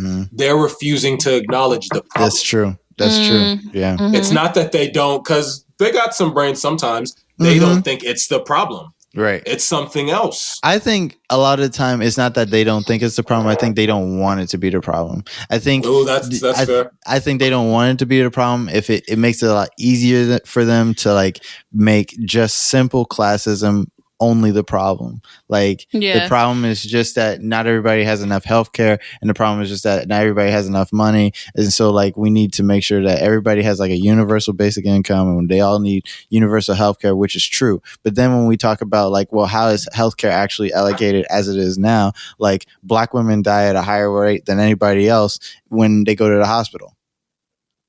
But you don't want to talk about that part. So what am I supposed to do? You know what I mean? If you want to talk about like how money's been allocated, just the history of this country, where like they'll say that they can't give Black people reparations, but then when they was settling the West, they just gave land to like millions of Irish and all the other white people that they didn't consider white at the time, but they didn't want to not say they were white either. Like that's what the whole land rush was to the West, is they just gave people all the 40 acres and mules that they were supposed to give us. What? You know we ain't getting shit. I know, but that's what I'm saying. It's like whenever it comes to like how we should like move in this country and how we should move as far as like, that's why you gotta take it, Claire. However it goes to like just like getting money and resources to people, we always get left behind. And so now you want to leave me behind in the conversation too. So like the people who you say that would leave me behind is leaving me behind. And then you're saying that you're my ally, but at the same time you want to leave me behind in this conversation too. Why? Because you're not a Republican. Like I can't do anything with that. Like, thanks. It just goes back to my whole gold stars for doing what you're supposed to do when I think about like allies sometimes. And I did air quotes, people listening, sorry. Right. But I just quickly wanted to say, like, I try and be honest and think of everything. But obviously I don't always, because I'm not in that situation. But I've just known people, like my own goddamn friends, who also call themselves allies and then just completely gloss over stuff that is super important to the information at hand, but they makes them uncomfortable. And like I get uncomfortable too. You've seen me get uncomfortable when I've asked you things and talked to you about topics and stuff. But I still do it because I want to be informed. I want to help. I want to be an ally. And the only way we can be an ally is to know everything, you know, and to really pull ourselves apart and be like, hey, did I do that? If I did, I'm sorry. And actually fix it. Move on from it. Do better. Absolutely. Because otherwise you're not an ally. You're just someone who wants to look good. You're just someone who wants people to like you and all people to like you. And you may genuinely care. I'm not saying these people don't care, but do you care enough? Do you like want to actually help? Or do you just feel bad? Do you care enough to guilt, like, you know? Do you care enough that if like you found that you was in the wrong, that you would make the change in yourself? You know what I mean? Yeah, and that's like, I don't want to bring up last podcast again, but there was just something that happened that made me realize I was in the wrong. And when I did find I was in the wrong, I went to Logan and I was like, hey, I just want to say I'm really sorry. I feel so much guilt, you know, yada, yada, yada. He forgave me and we move on, you know? Like that's just how it's supposed to be. Right. And that wasn't even anything to do with race. That was just something personal between myself and him. Right. But it's still like, that's how you should approach everything. That's how everything should be approached, you know? If you do something wrong, that post you shared on Facebook about normalize admitting, like apologizing when you're wrong or something. I can't remember what it is. Yeah, I know what you mean. Yeah, 100%. If you are wrong and these are genuinely your friends, like you genuinely care about these people and you believe these people care about you no matter their color, no matter what's going on, talk to them.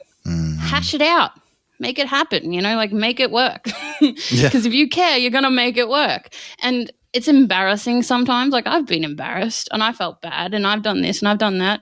And that doesn't, and like, I've talked to you about it and then boom, you're still my friend. I'm still here.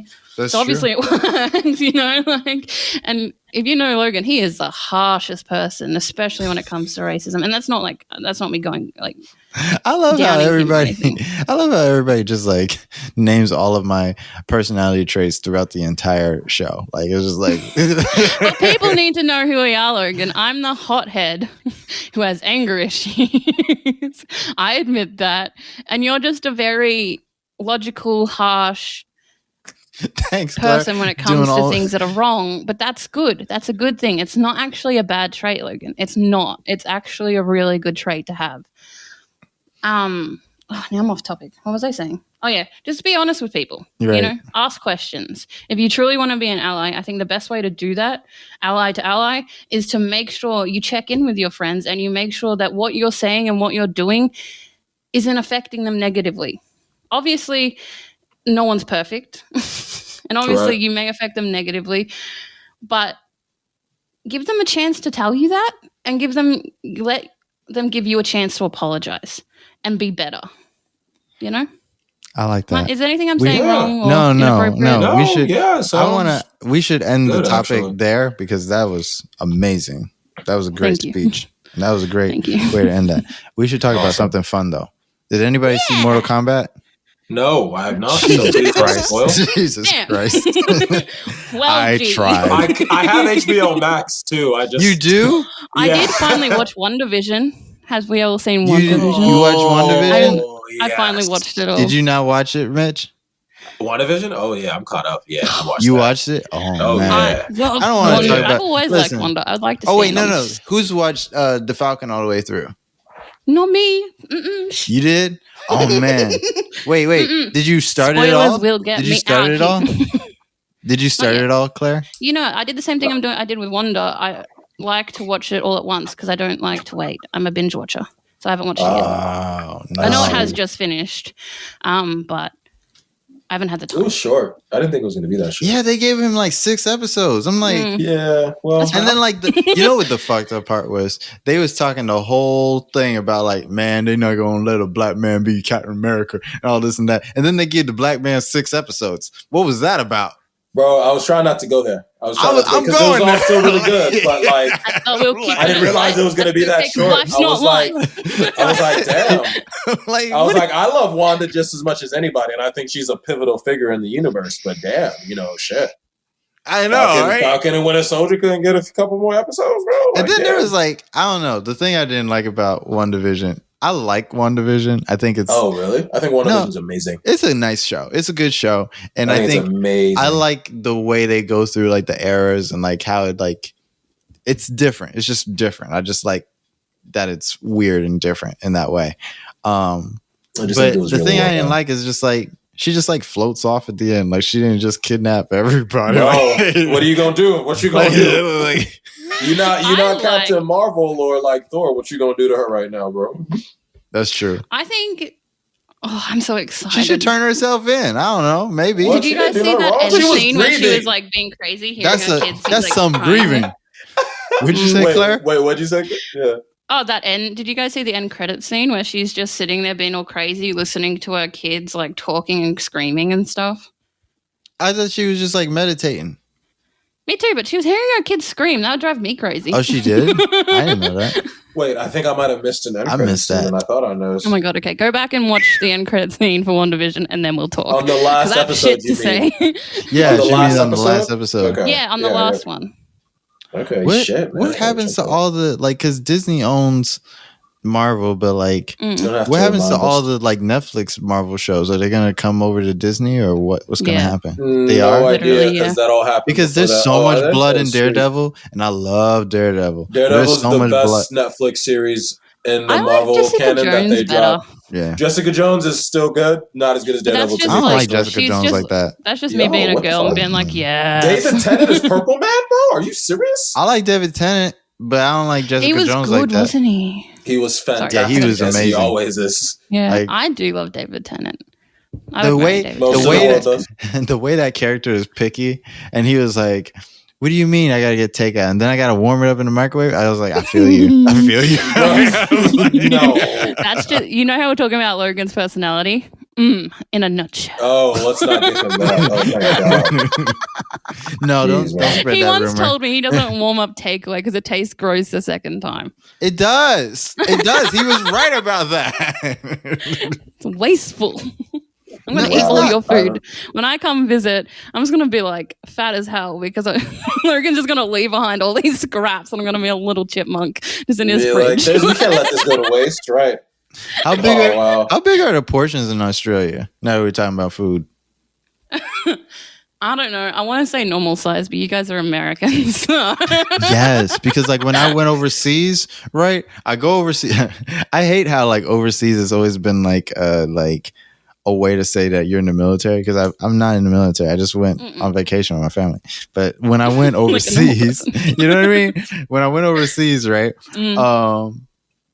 We go to France and all the portions are tiny. I was starving for like a week. And then the first thing I landed when I got back home was I got like the biggest burger I could eat because like I was starving. I was like, I remember you telling how do you me guys about eat this. like that? And I remember specifically asking, were you getting like larges? And you were like, yes. Yeah.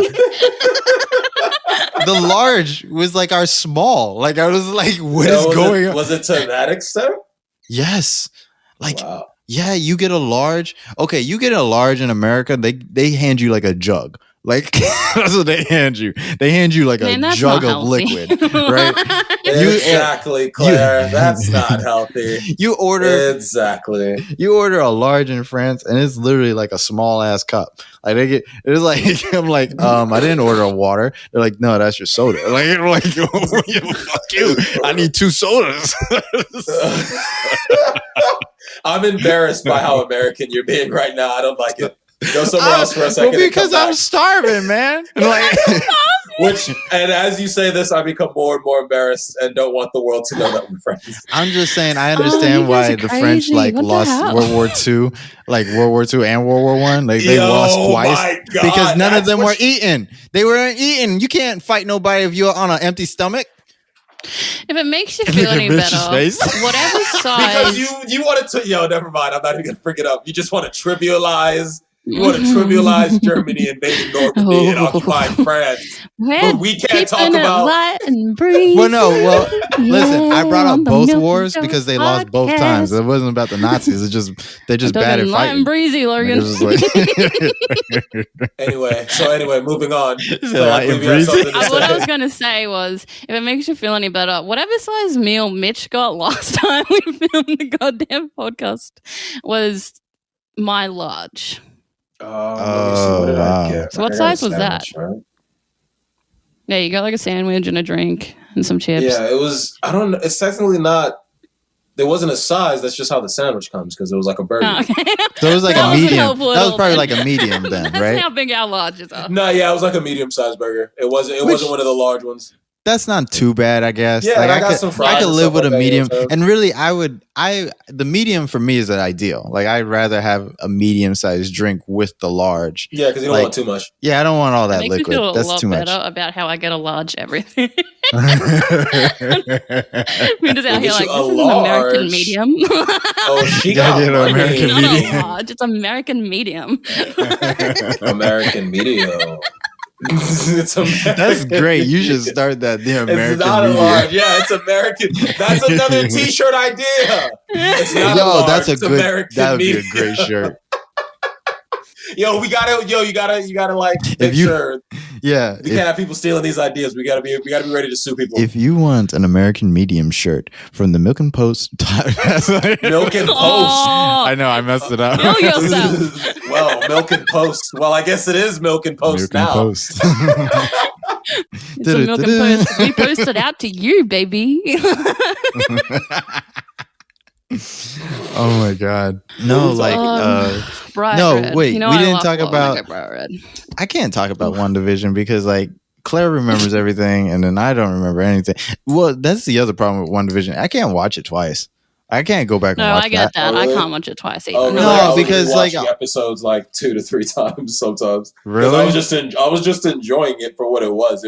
Like in terms of what Marvel's been doing, like it was a very, very interesting project, and I appreciated it a lot. I enjoyed the kookiness of it. I think Marvel goes really deep into the, superheroes flying in the sky, fighting each other. Mm-hmm. And I really enjoyed the kookiness of just touching on grief in such a light way, but still not like diminishing the level of grief. Do you get what I'm trying to say? With the sitcom vibes. Yeah, absolutely. And like the hints throughout the show consistently, like, oh, so good. I really liked it. Yeah, me I liked too. all of the characters, except for the obvious ones, which were the bad guys. I got really shitty at Evan Peters' role. I was like, this is stupid. The Quicksilver bit was stupid when they sealed it up. Like when they showed like who he really was, and he wasn't actually Quicksilver from an alternate I was dimension. on board until then. That's why I liked it as well. Yeah, I didn't like that. To mind fuck you. No, it wasn't a mind fuck. They just said he was like just some random dude. I'm like, you cowards. No, you could have just said he was. You could have just said he was right. Like she could have pulled him out of a different universe. This is Marvel. You have options. Let's not be stupid. You know what I really don't like about this new Marvel universe is I don't like short hair Bucky. I don't like it. I'm not into it. Okay, listen. What? Listen. Just because Bucky went to the hallowed lands of Wakanda and discovered the miracle shea butter that they must have applied to his poor tortured soul, okay, does not mean he doesn't get to come back and choose how he styles his hair, damn it. All right, let him have his freedom. Let him style his hair the way Number 2. I'm just saying. Number 2. Miracle shea butter. I'm just because look at how they had my man Bucky looking. We all saw how Bucky was. Bucky was tall from the flow up. Went to Wakanda one time, and all of Marvel's cinematic universe was like, yo, let's just. Yo, what is up with this man's skin? The hair, the locks. I don't know what it is, bro. I just thought he got a good night's sleep after, being fucked up for so long. Now he's living his best life after being fucked up. They put him in one cryo chamber and was like, just sleep, Bucky. That's all you really need. You just need a nap, dog. Yeah, I know. Like, what? Nah. Just, is Bucky like guys? I mean, he's like, nah. They're like, no. No, they're like, you have never slept in one of these, Bucky. You have never slept in one of these. Come, Bucky. No. You do not know what sleep is. Come. Shut up, Mitch. This is not your audition for Black Panther 2. Okay. Yo, shut up, Logan. Don't ruin this for me, bro. Do it. I would love to, but we'll see what happens. We'll see what happens. Yo, remember that one summer? Remember that one summer when like it felt like everybody black was on TV? Like, remember when Netflix came out with the Get Down?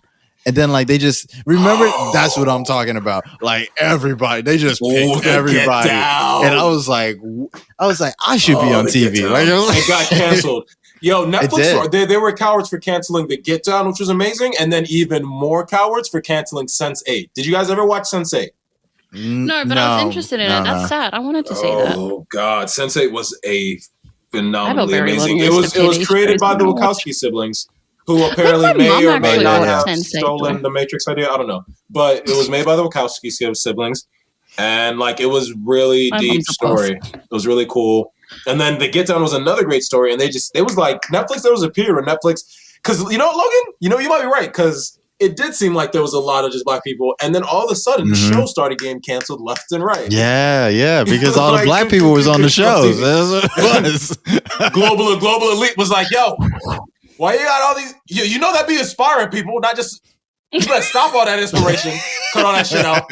Next thing you know, we got people asking for like healthcare and shit. There was two times when there was like a lot of black people on TV. It was that summer when like the Get Down was out, and then like there was like all these black people on TV. That was just like amazing because there was like all these other shows. I can't remember right now because they canceled them. But then there was that, and then it was like back in maybe I want to say like either the first time Barack got elected or like the second time he won the election. And then they had like more black people than you ever see. I think it was like in 2008 when like they just like that, like, isn't that when Don Lemon started being on TV and stuff? Like they just have more black people than you ever seen on TV before. And it was just like, oh, well, we have a black president. So I guess we got to like have everybody black on TV. You know what I mean? All right, hey guys, let's pep this up a little bit. You know, the media channels are looking a little bit white. Yeah, you know what I mean? They're like, let's, but that ain't how it is around here anymore. At least like, that's right. Up high, Barack. It's like some marketing person just was like, "Hey, you know what? We just realized there's a lot of black people in America." It's like, well, yeah. Like, I would like to see me on TV too. God damn it, Kelly. By golly, Kelly, you were right. There are really a lot of black people in America. I don't know why I didn't realize it. But, you know, with Barack in office, I think this is a really great time for change. Yeah. Yes, we can, Kelly. You know what? Get me Oprah Winfrey on the phone right now. Get me Oprah. Get me Taraji P. How do you say that last name? I'm to be honest, Kelly, I'm just glad I got Taraji right. Oh, right. So it is Henson. Okay. You just say it the same way the Muppet guy, the Muppet guy. Logan, just say I've got to go, dude. Huh? You gotta go? I've got to go. Yeah. Okay. Then we all got to go. I didn't realize it was getting late. Then we all gotta go. If Claire's gotta go, I gotta go. You gotta go too? I'll message you. No, you if don't. Claire's gotta go, I gotta go. No, Mitch, you're not going nowhere. Finish the podcast. I'll be back. She'll probably be back for the wrap up. Yeah, I'll be back for the all wrap right, up. Maybe. Right. Like it's we do still have some time. Yeah, we got some time. Yeah, I'll be back. All right, fine, man. Go so you come back fast. I'll try my best. Now man. I'm just bored with you. Oh, I didn't. Oh, you're still there, Claire. You logged out of the. No, she's gone. She logged out of the stream. Damn. Now it's just me and Mitch. Exactly. No. You don't need to do that. I was gonna say that. Now it's just me and you.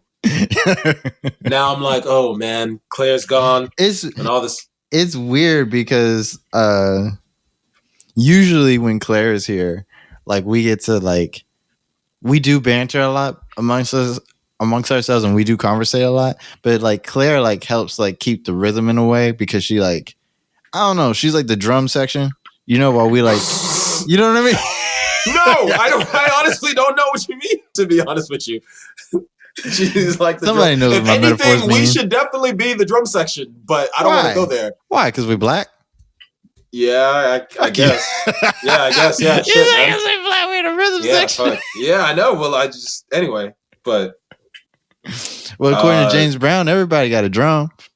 That's some real shit. Yeah, that's some real shit. Say it loud, man. I love that. Like when I was watching Chadwick play James Brown, and he's like breaking down like everybody got a drum. So if you playing the trumpet, you're playing like you got a drum and all this and that. Because like I was just like. It's like when you like go to music theory classes and you like listen to like music teachers and stuff, they always talk about like how the different parts of music, and then they want to like use that to like explain why rap isn't real music. And then you have like somebody like James Brown who like revolutionizes music, and then they're like, all he says is that like, you know, the whole section is the rhythm section.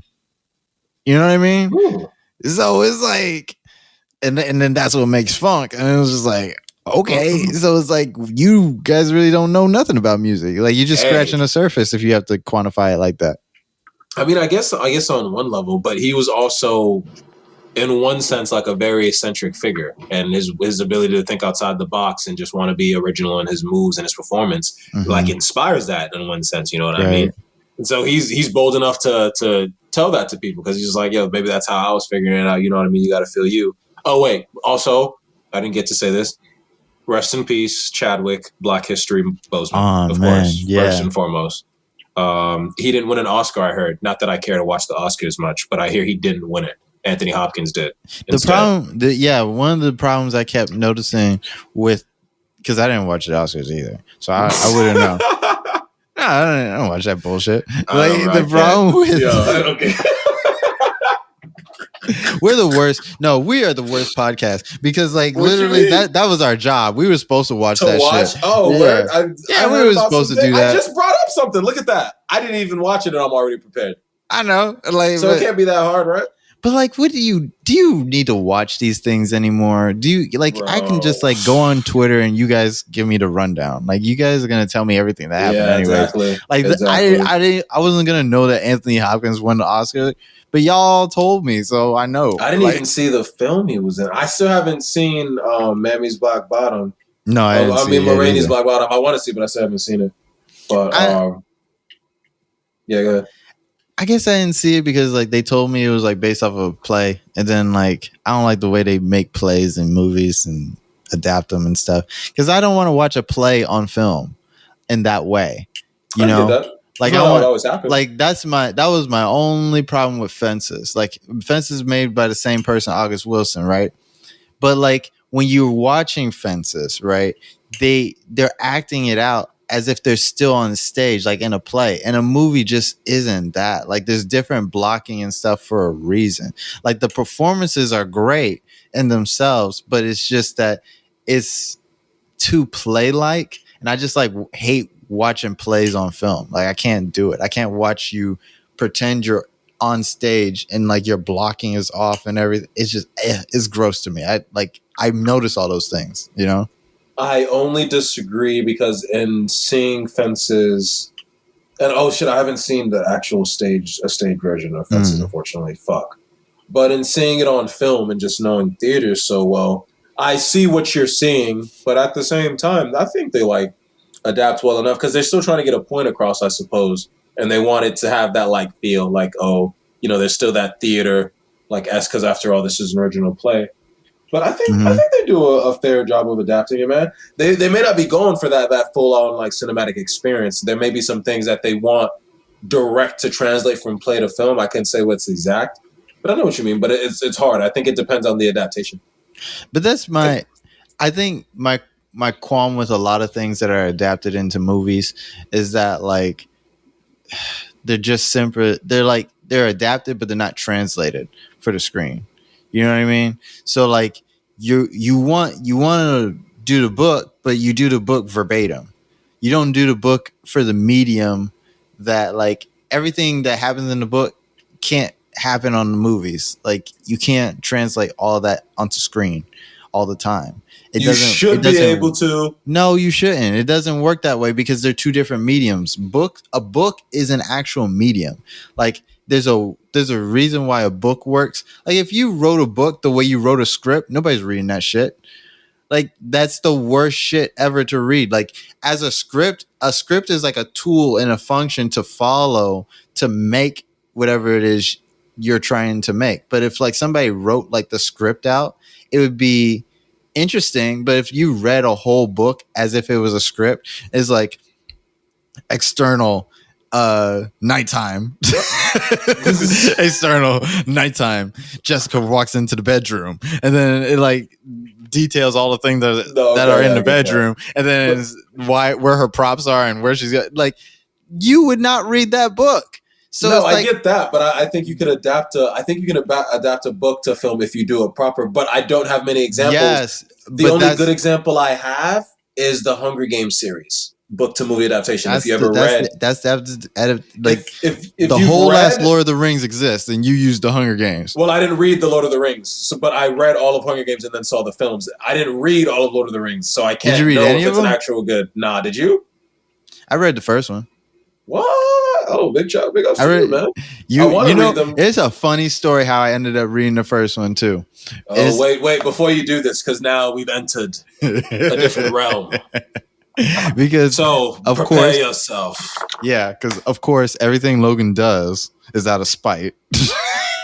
So what's your tale, Logan? So this is the story of how I ended up reading the Lord of the Rings out of spite. Do it. Spite us with token.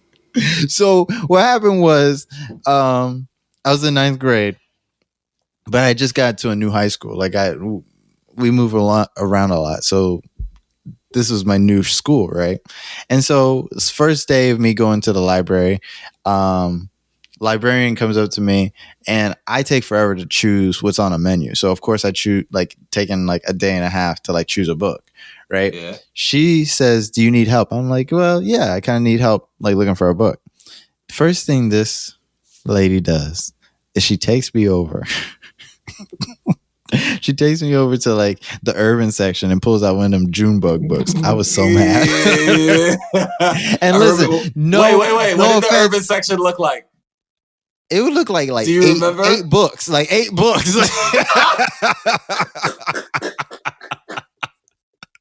It was not that big at all. It looked like the It looked like back in 2008. Remember back in 2008, the way the the ethnic hair section used to look at Walmart, like mad small, like God, yeah, like that's how it looked.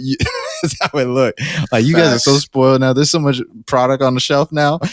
Like, no, as there should be. Goddammit, it should be, but there wasn't that much product before. No, you're right. You're right. And the only reason there's that much product now is because white people started using black people's hair products like they could, and that's a whole other story. Anyways, no, it's one of them things that make me mad because then the price of my product goes up, and then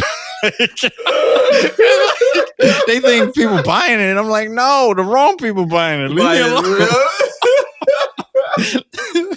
What you need moisturizer for?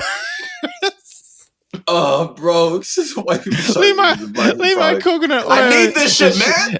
And shea butter alone. My shit, bro. I mean, but look what happened to Bucky, bro. How am I supposed to tell them no? I'm so glad Shea Moisture messed up because now I don't have to buy them no more. Like, wait, when did they mess up? What the fuck happened? Oh no, they messed up a long time ago. They messed up by they had this one commercial where like they like, you know how like hair products or like beauty products always tell women that they feel rejuvenated after they use their product. Well, Shea Butter's version of rejuvenated was that when you use shea butter, they had like a commercial where like a black woman used her products and then like they take their shirt off or whatever and then it revealed a white woman. Oh, that was them. Yeah, that was them. That was Shea Butter. And then the president of Shea Butter goes on like this Breakfast Club or whatever and gives like a half-ass apology. I'm just like, I don't know. I can't use this anymore. No more. Sorry. So Sorry, like, your apology is weak. I've banned Shea Butter from the house. I can't not Shea Butter, Shea Moisture. Sorry, I've banned Shea Moisture from the house. I can't have it. That was a thing. Thank you for telling me. I gotta double check shit now. Yeah. Like, yo, fuck, nah. We know what you said. We know how you felt. But that learned me how to like, really find some good product. Anyways. Wow, that's some shade. That's some shade right there. Yeah. But I remember that commercial in China where they put there was that black dude, perfectly fine black dude, and they was trying to do a thing for detergent, and she was like flirting with him and stuff, and she accidentally, and not even accidentally, dips him into the washing machine, right? So he gets washed, and then comes out like super pale. Yes, I remember that. Yeah, I know that. And then people try to say colorism don't exist. And I'm like, yo, that's so crazy. But there's a lot of colorism in like Asian countries and stuff in that way. Wait, I was talking about why I was reading Lord of the Rings. Spite. Anyways. Tell us about your story of spite with Logan. So I was reading Lord of the Rings because she gave me one of those Junebug books. And then the reason she told me, because I was like, I don't know about that. And so I picked like a different book. And she said that like the reading level on it was really high. Right. And I said, well, what's the problem? And she's like, well, this is back when they would still I don't know if they still make kids do this, but they had the AR reading test. So like what the AR reading test is, it's like a comprehension test about the books you read. So you got like, and it's really bad. It's a horrible type of comprehension test. You want to talk about the FCAT?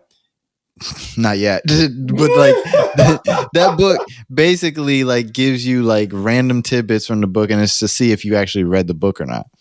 And so she's like, well, yeah, it's going to be really hard to like do that. And I said, well, I like knowing myself, I read all the time. So I didn't know why it would be hard other than you just think I'm black and I can't read. So I looked around for like 5 minutes more. I put Junebug back on the shelf and I saw The Lord of the Rings. And I said, I'm going to get this one.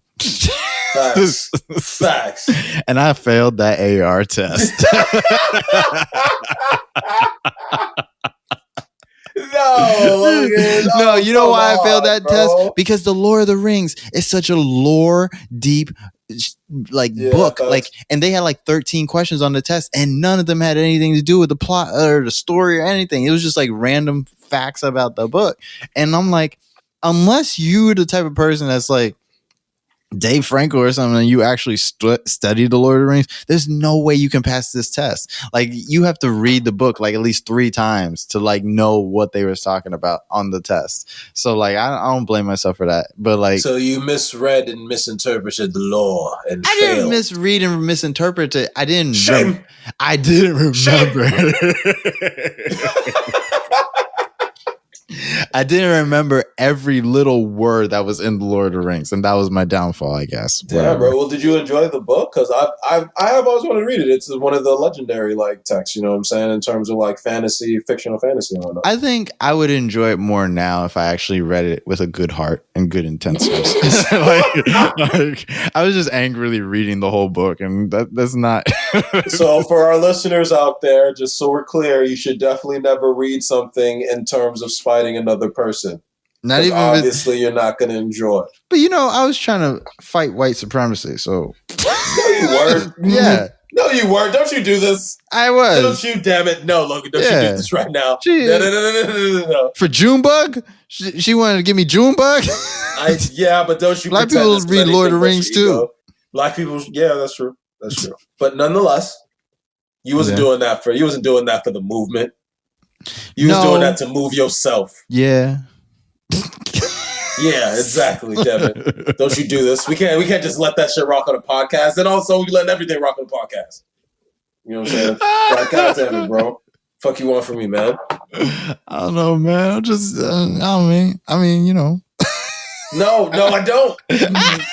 I have no idea, man. Like, you shouldn't. Why? You know, maybe we should have a little breakdown, Logan. So, yeah, where did the woman hurt you first? My heart. And why did it hurt so bad? Just talk about it, man. Just open up. Because you know she's supposed to be an educator, right? You're not supposed to just like say like, "Hey, you black kid, read the black book," you know. And you got a whole library full of books. And then the book you picked is like what about when I run out of June bugs to read? Anybody thought about that? Like, how many June bugs do you think I can read? 8. There's only 8, bitch. What the fuck am I supposed to read now? But I got a whole high school career in front of me, and I'm supposed to read the 8 June bug books. I'm segregating my literature context. That's crazy. This is the worst. No, that is messed up, man. She's an educator. She was supposed to teach you right. You should have read the rest still. But I guess you failed, so you was like, no. So if we want to talk about pressure again, I guess the pressures are I just don't like failure. So like I never went back because I didn't want to do that again. Like I didn't want to fail again. Damn, but that bad, bro? Was it that bad? Like no, it's just I don't like to lose, period. Like I'm not into that. Okay. Like I get that, you know what I'm saying? But like I guess now that you're older and more mature, we could expect better of you. I guess. Maybe. I don't know. Maybe, man. I hate losing, Mitch. Like I just don't like to lose. I mean, I'm aware of that to an annoying degree, unfortunately. As unfortunate as that is. Having been your friend as long as I have been, but nonetheless, I just, things change, Logan. You know what I'm saying? People who grow up, people mature. Yeah, I changed into a loser. That's what changed?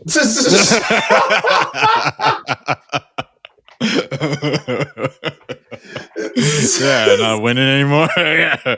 It's like, you know what? I learned that I don't have to win all the time. I can just, take an ass cutting. Like what? See, and there's the problem. You want to know what we could talk about next? What? In terms of this little complex you have? Yeah. That probably comes from your upbringing as an American. This need to always win. Stemming from the need to overcome all this hardship and trials. And now we got to win. And we can't ever be content and everything. And all of a sudden I have to have slaves and I have to take these people's land and kill them because I'm winning. Because it's all about winning. I need me winnings. I'm the victor. They got to do whatever I say. You want to talk about it? You want to talk about how that's affected your growth, Logan?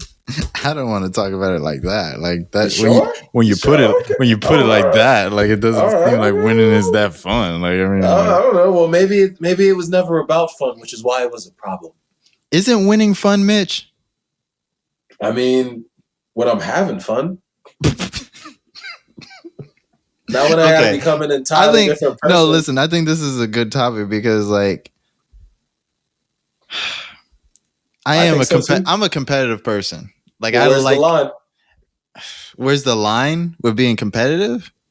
Yeah, man. The line is the line I cross when I win. That's the fucking line. All right, we're getting off to a good start. I win. I done crossed the line and I won.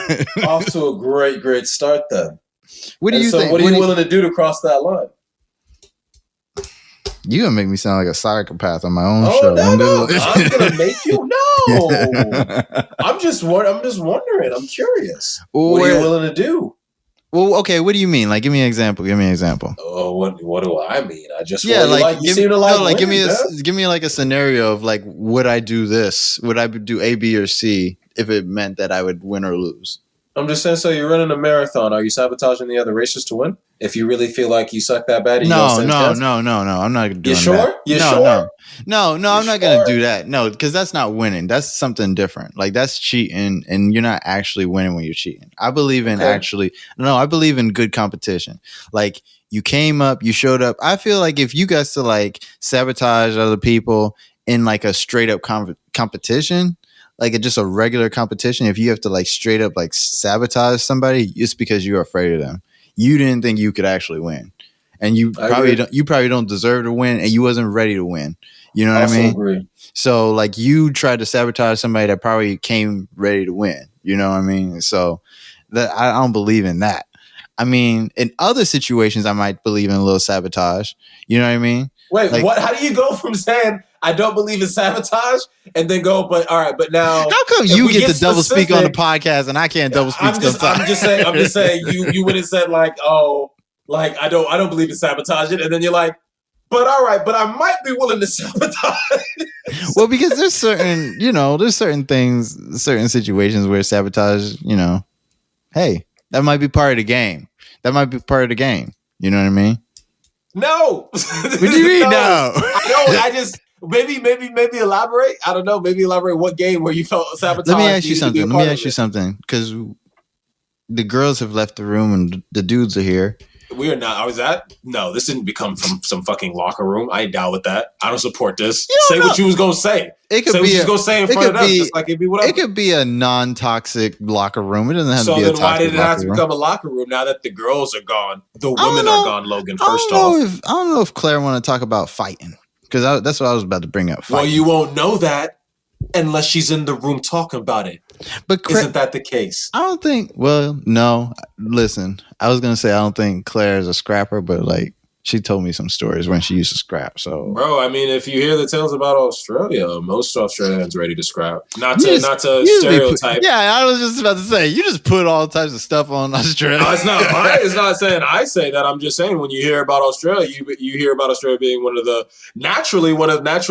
world's most dangerous places in terms of the wildlife and stuff. But then you also hear about the Australians. But that doesn't mean they're fighting like a feisty character. That doesn't mean they're fighting the kangaroos, Mitch. Whoa! Well, first off, I didn't say that, you racist son of a bitch, or you racist son of a bitch. So we're clear. I didn't say a goddamn thing about Australians fighting kangaroos, which just so happens to be the animal we immediately think of when we talk about Australia. Jesus Christ, Claire left for like 5 minutes, Logan. Goddamn. That's the only place they grow, though, is the kangaroo. That's the only place they grow, though? Yeah.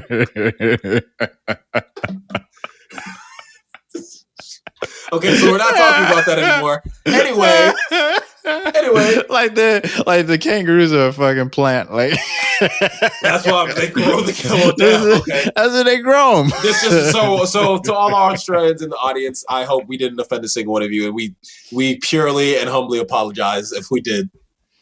But obviously, we're also horrible people. I'm not apologizing for that. They know that's the only place they grow. Okay,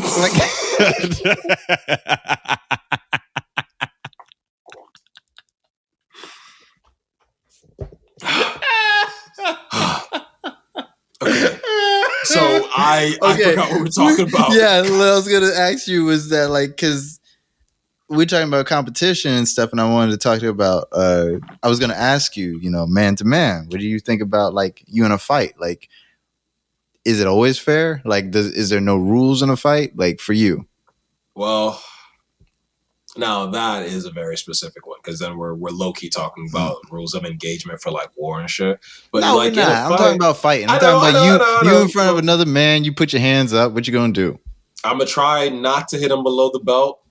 because I want to just be able to knock him out standing with my stand-up game. You know what I'm saying? Okay. Because I'm just an honorable dude like that. I'm not gonna try to gouge out your eyes. I want to be able to hit you in the fucking jaw and knock you the fuck out. So no pocket sand for you.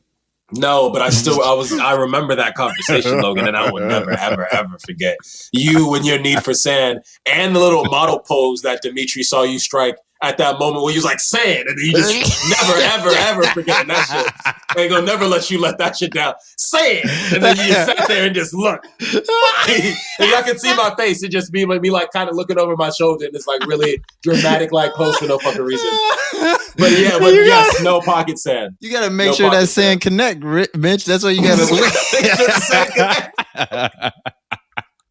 Sand don't always hit the same time. Like, you know what I'm saying? He might cover his eyes. He might cover it. He might have blinked. Like, but no, for me, because for real, like, even when I'm in a fight, mind you, I'm a peaceful person, so I didn't want to be in this fight to begin with. So I'm really just thinking about protecting myself. But that's just me. I'm really just thinking about protecting myself. But nonetheless, I'm not necessarily thinking about maiming you, lucky you, because trust me, I'm very capable of maiming, and I'm choosing not to because I think we as human beings should aspire for better and not be wild, savage fucking animals. All right. Okay. But don't push me to maiming you, because if you push me there, don't get it twisted. I will fucking maim you. Whatever it takes to live, motherfucker. You know what I'm saying? Because in a fight, that's what it comes down to. I don't want to. But that's what I mean. Like, so, like, is there ever such thing as a fair fight? Well, that is a fair fight. That we do understand. The fact is, I don't go in expecting the same from the dude fighting me. That's how I want to carry myself. What I want to know is what's unfair about throwing sand in somebody's face if the sand is there. Like, let's say I didn't bring the sand with me in my pocket. Imagine you always talk about like just having the sand. Yo, you know, I keep that thing on me. You know what I'm saying? Sam, bitch. I'm saying, like, we fighting, right? And this just so happens to be sand around. Now, the sand is for you, the sand is for me at that point. Like, it's just a matter of who's going to use the sand first. That's what I'm saying.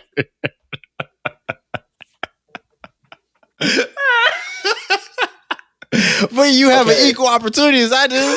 Like, I'm glad you just said equal opportunity. You got equal opportunities to throw sand, man. Come on, man. It's a fair. I mean, all right. So technically, yes. Technically, yeah, it's fair. I mean, you know, you can use whatever. It's not like an MMA fight where we have rules. I'm saying, out in the like, street. You know what I'm saying? Like, they show like Daredevil. He pick up a chain, right, and he beat up 50 dudes. He cool. But if I throw some sand in somebody's face, now I'm a bitch. Okay, so Daredevil having to fight 50 dudes with a random chain versus Logan having to fight another person, another man. I can fight. I can immediately resorting to 50 sand. dudes with sand. I'll do it. I just tried to picture you running around, just like be a long day. Be like the earth is. I'm a bitch. I'm like the earth is everywhere. It's gonna be a long day for y'all. Walk into the house. Your mom looking like, why are you covered in so much sand? Logan just sitting there, just like, because I'm the sand man. You know what I'm saying? No. I'm the sand man. Just walks off. She's like, don't you fucking walk in my house like that. You gotta go take your ass outside. Rinse the fuck off, bro. I'm the sand man now. Yeah, that's me. Is it Sam? The fuck does that mean? What is wrong with you? I just think, bro, you know what, we playing around. But I think a lot of people make a lot of excuses in fights. You know, they'd be like, oh, he did this, he did that. And it's like, oh, if I had tore my Achilles in high school, you know what I'm saying? Yeah, I'm like, man, you got your ass whooped. Like, it's okay. Like, it is what it is, man. The man was a little quicker to the sand than you were. He knocked you out. Make one more sand reference, bro. Make one more sand reference. I double fucking dog that. I'm just saying. No, that was too close. I'm just saying, man. But it sounded like sand. I'm just saying. Oh man, I didn't even know. Yeah. I bet you didn't, you son of a bitch. But yeah, I guess now there's a part of me that would want to ask Claire, be like, yo, because it's different. Like, women fight too. We acting like they've been damsels all their fucking lives. Women fight too. Women can get. Yeah, vicious. That's a problem. Like, we should stop doing that. You just did it, not me, buddy. Yeah, what? You take that to the face. Like women are damsels? Never me. Well, you technically did it when you were like, I didn't think that Claire would want to talk about. Oh, you're this. right. You're right. Yeah. So sometimes me.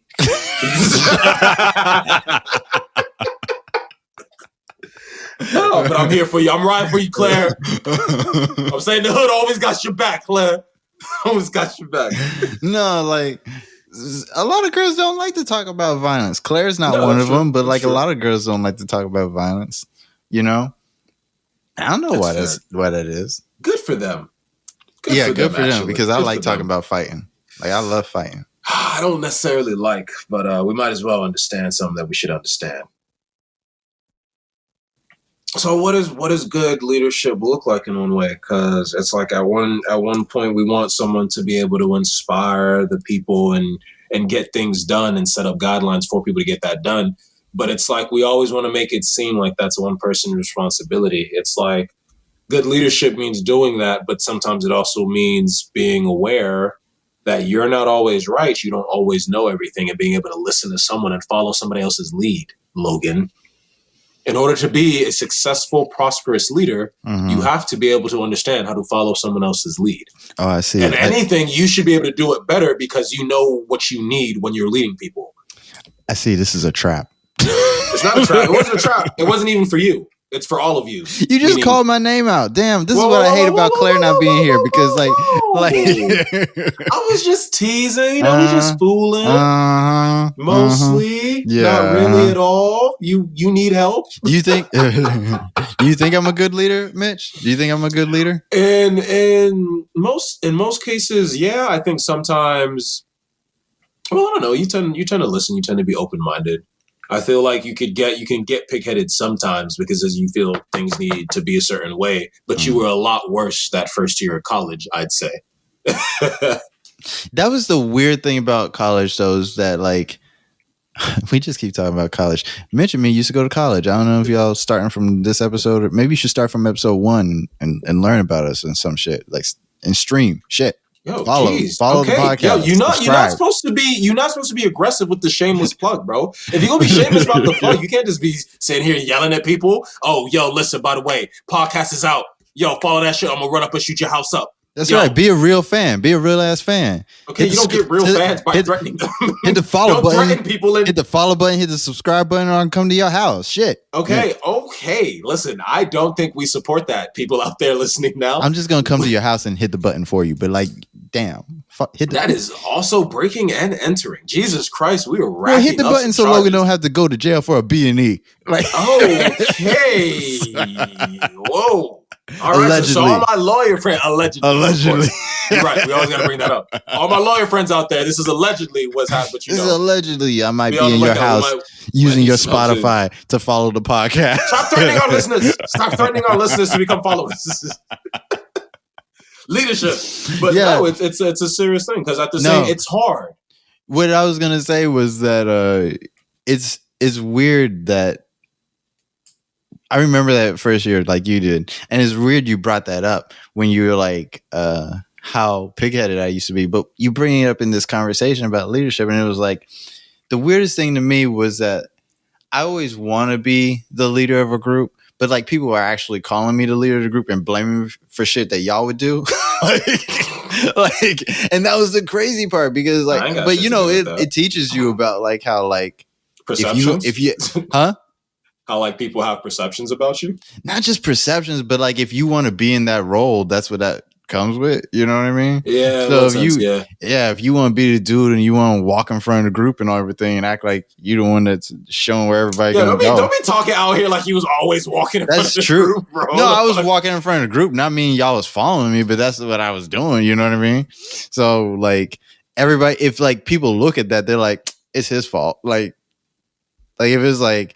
If it was you or anybody else fucking up, they always come talk to. When it was you messing up, they would come talk to me. When it was like so and so or whoever else, like we were just talking about before, they would come talk to me about it, and I have to like be like, listen, that's not. Like, yo, talk to them. Talk to them. That's like, I'm like that. I'm not their daddy. Like, leave me alone. Like, what are you talking about? People and sometimes feel they can't talk to you. No, they'd be like, but that's your boys, and you do this and you do that. I'm like, I don't do shit. Leave me alone. They don't listen to me. which is true. Yeah, which is true. They just Go to the beat of my own drum, goddammit. Yeah. That's the thing. Y'all don't listen to me. I mean, it comes under consideration, but I gotta live my life how I gotta live. But I think that's the biggest misperception. What am I supposed to, what I'm trying to say? Misconception about leadership. Yeah, thank you, Mitch. I'm mad we said thank you and you're welcome at the same time. This is the biggest misconception I think about leadership, is that like people think that once you're in a leadership position, like you're just gonna have like this excessive amount of control where like everything really would be your fault or not your fault, where like you get to tell everybody what to do and everything. And that's just not how that goes at all. Not like at all. You're Absolutely. just all that means to be real leadership. And I think if you have a really good leadership mentality, you follow this, is that what it means to be a really good leader is that you're just taking care of whoever it is you are the leader of. Like leadership to me means that's the bar. Yeah, I feel leadership to me means basically you're facilitating making sure everyone is good and getting to the goal. Yeah. You're literally facilitating, make sure everybody's got what they need. You good in mind and body and whatnot. All right, this is the direction we got to go. Can everybody get here? Can we make it work? Yeah. Boom. Yeah. If you're not doing that, you're probably doing it wrong. And that's where you get these memes like what a leader versus a boss looks like. And it's the boss is just trying to tell everybody what to do. And there's another thing. A real leader leads by example. Right. You know what I'm saying? You can't just be out here just ordering people, but you don't actually know what's going on. What if a person needs you to elaborate? What if a person needs to actually understand what you're trying to make them themselves understand? And you can't really provide.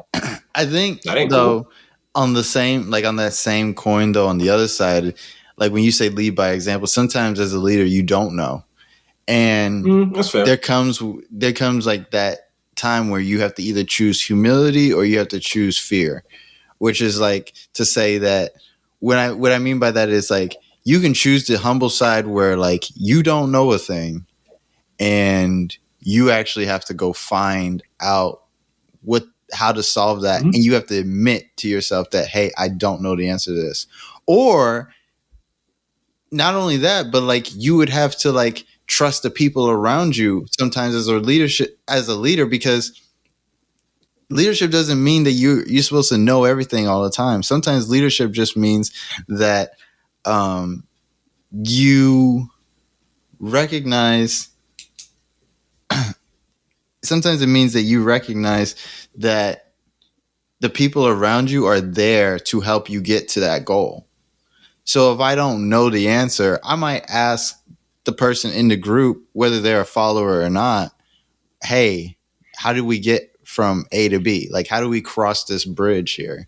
Because I don't know anything about bridges, but you're like the town bridge maker.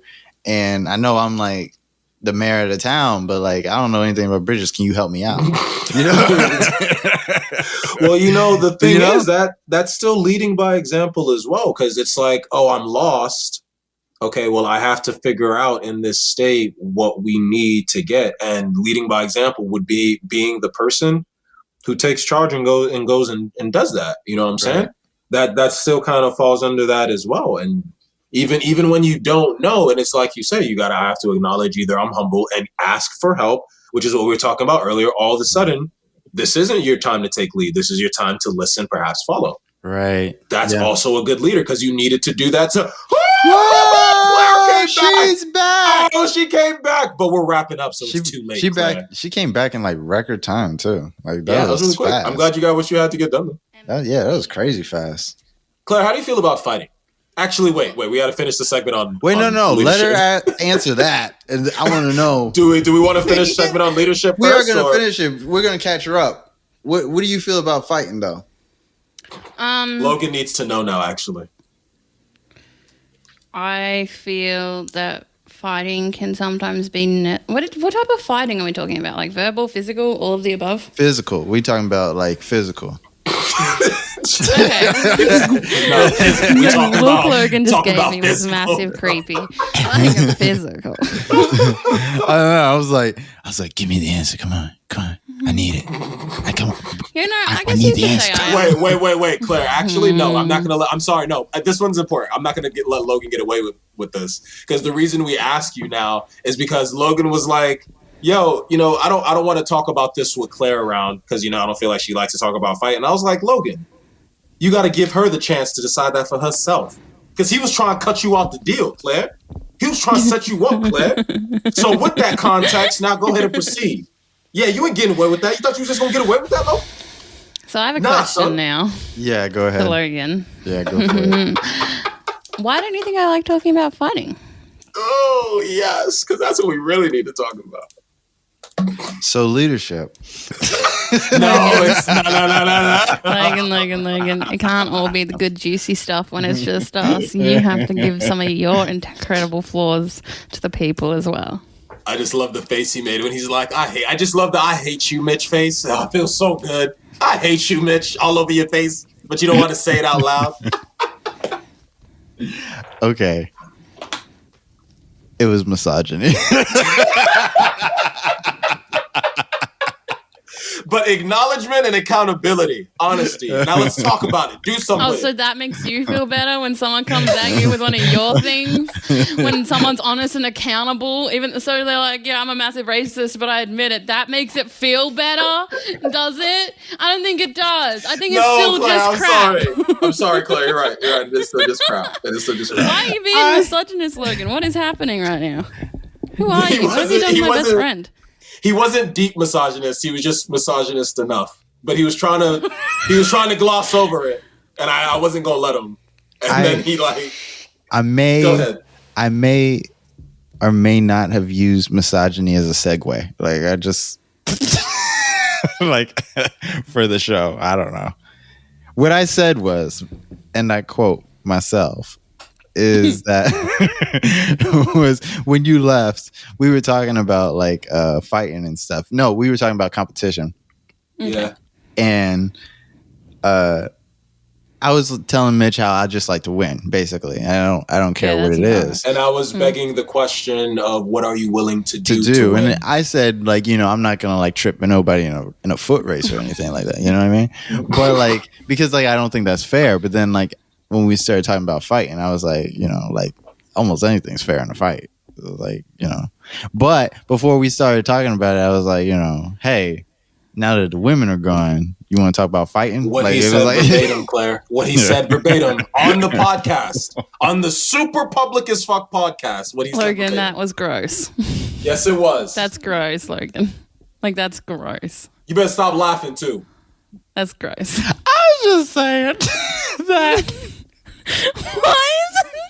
But we get to publicly shame him. Like we get to because he doesn't know how to feel because we're publicly shaming him on the podcast. Yeah, that's how you should feel. Why does Logan sound super high right now? Because I was just, I don't know. I didn't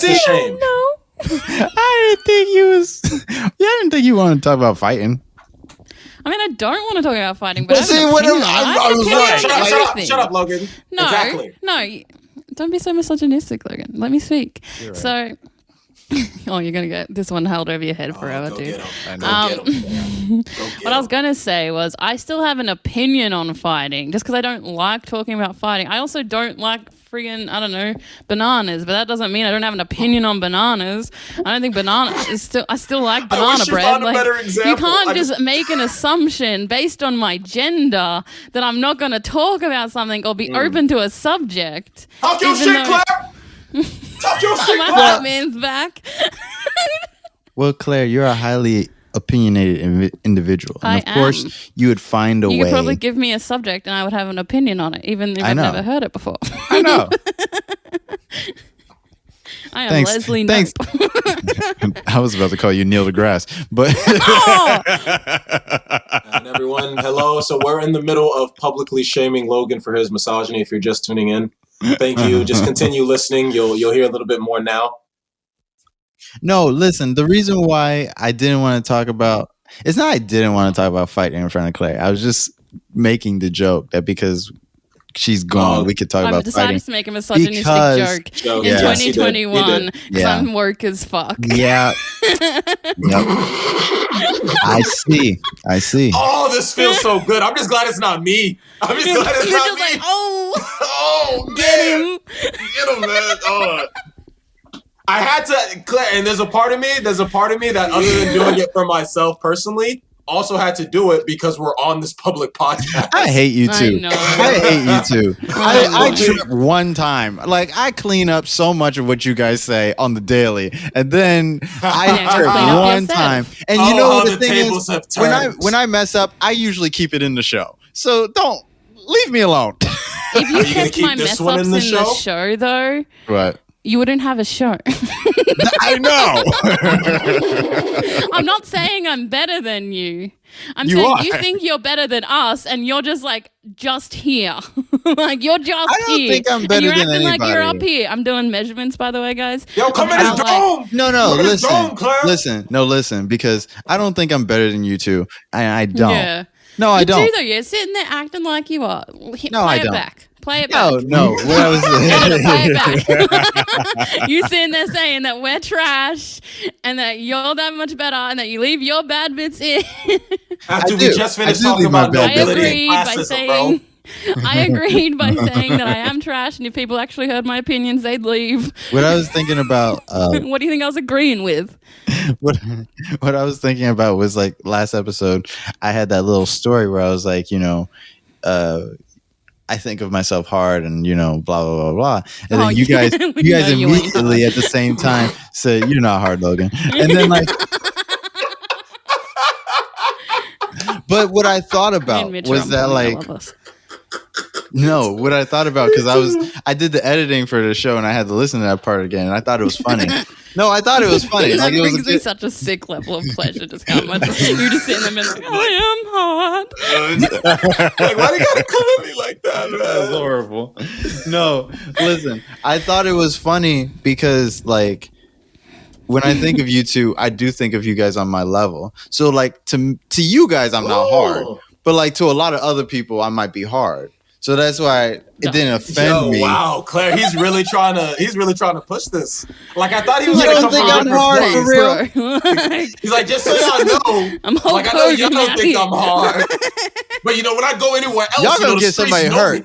Don't do that. Y'all gonna get somebody hurt out here. Oh, I'm sorry, Claire. We're about to get somebody hurt. When you say that, you're referring to yourself. Logan just can't control himself. Y'all gonna have the wrong one. Y'all gonna have the wrong one cross with me. Everyone should fight Logan. It's okay, because we were talking about fighting earlier, Claire. And now they know how to prepare. They just got to make sure they don't get any sand in their eyes. Everyone in Florida. Oh, so you probably already get that joke because he's told you the story already. Showing up, and just a whole bunch of Florida men at your door, like, "What just up?" Like, I heard you want to fight, bro. I'm gonna tell them what you doing here. I'm my house because I'm hard. What you want? What's it gonna be? I'm gonna be like, you pay rent here or something? I'm gonna be like the dude from Spider-Man. Rent? You must got some money from me. You on my porch. But no, Claire. But what we were basically at, because what he was getting at was like, all right, so but what happens when you're fighting? Like, is everything fair in a fight? And then we were talking about, and so I was saying, like, I mean, well, women fight too, and I feel like sometimes they can be a little bit more exactly. We throw down. And see, but no, I admitted that. No, I said that. You ain't been in a fight until half your scalp gets ripped out of your head. Women are dirty. We were just joking around about how, like, I said that, like, she wouldn't like this topic, but no. Right, you were joking around about how she would like this. I don't like a lot of things, man. Doesn't mean I was saying that we were joking around on me about how I said that. That's what I'm saying. Okay. Yeah. So, but I also said, like, right after that, I did say that I don't know. Maybe Claire would like talk about fighting because she's been in some scraps before. So that's what I said right after that.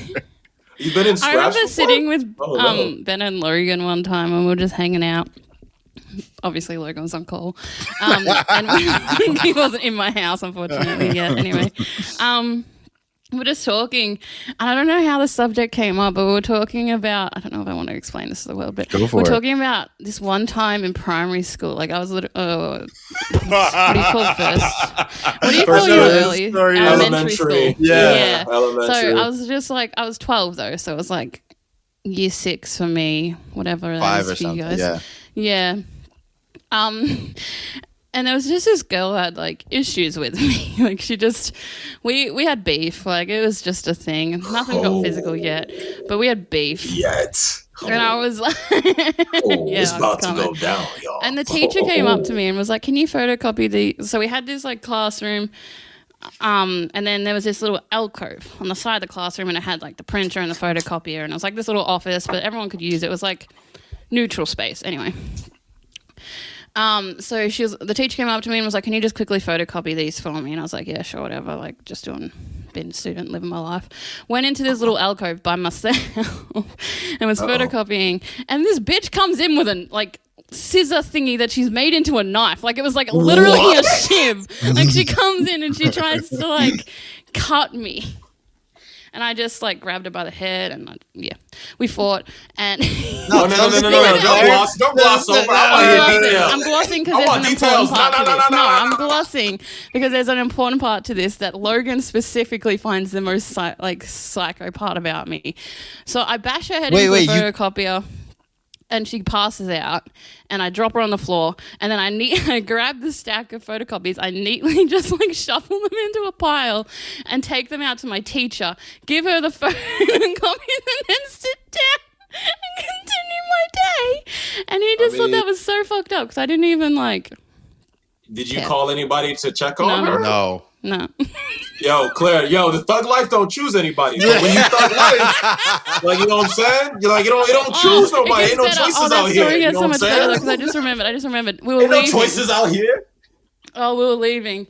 And I was going outside, and I was out the front, and I was standing by my dad's car, and then I just see the girl and the principal coming out, and the principal looks furious, and the girl's like red in the face with tears, and she just points at me, and I just get in the car, and I'm just like, "Dad, be my getaway driver, go, go, go!" Did he comply, or was he like, "What the fuck is going on, child of mine"? He's like, "What did you do now?" Oh fuck! But did he drive though? Yeah, man, he got my back. But all right, that's all I need to know. I'm mad she pointed at you like she didn't. Criminal. He's got my she back. didn't wield fucking shiv scissors at you. Like I hate when people do that. They were like, you know how you have scissors and like it's hard to explain, but you got the metal bit, but then you got the plastic. Yeah, she pulled them apart and then was just holding one side of it like a fucking knife. Which is an actual shiv. This woman brandished a fucking weapon at you, got her ass whooped, and then had the audacity. To bring the principal. To be like, principal, she briefed me, she hurt me. Like, what did you do with the weapon? The thing that kills me about that story is that, like, Claire literally left that girl there. Like, that girl. What the fuck else was she supposed to do? Because that girl could have died, Mitch. Like, that's that what I'm bitch saying. brandished scissors at me. She was willing to take my life. It was hurting me, dog. What you talking about, son? I guess. God dang. Yo, DMX just passed, bro. We ain't out here be kitten soft. You know what I'm saying? You know what I'm saying? We ain't out here for this kitten soft shit. You know what I'm saying? Bitch would have branded scissors at me. She lucky she walked away that day. That's true. That's true. Snitch to the principal like she ain't brandished to take my life. Could you be lucky worse. You got up. The fuck you mean? I remember since we talking about elementary school. I remember in elementary school I punched this kid in the stomach, right? Because he was being a dick. Wait, so okay, no, Claire was talking about defense. I don't like support antagonism. The fuck you punched? No, he was being mean. The kid was being mean. He was being mean. Someone. Yeah. Logan punches someone in the stomach. Me in the right. I love this scenario.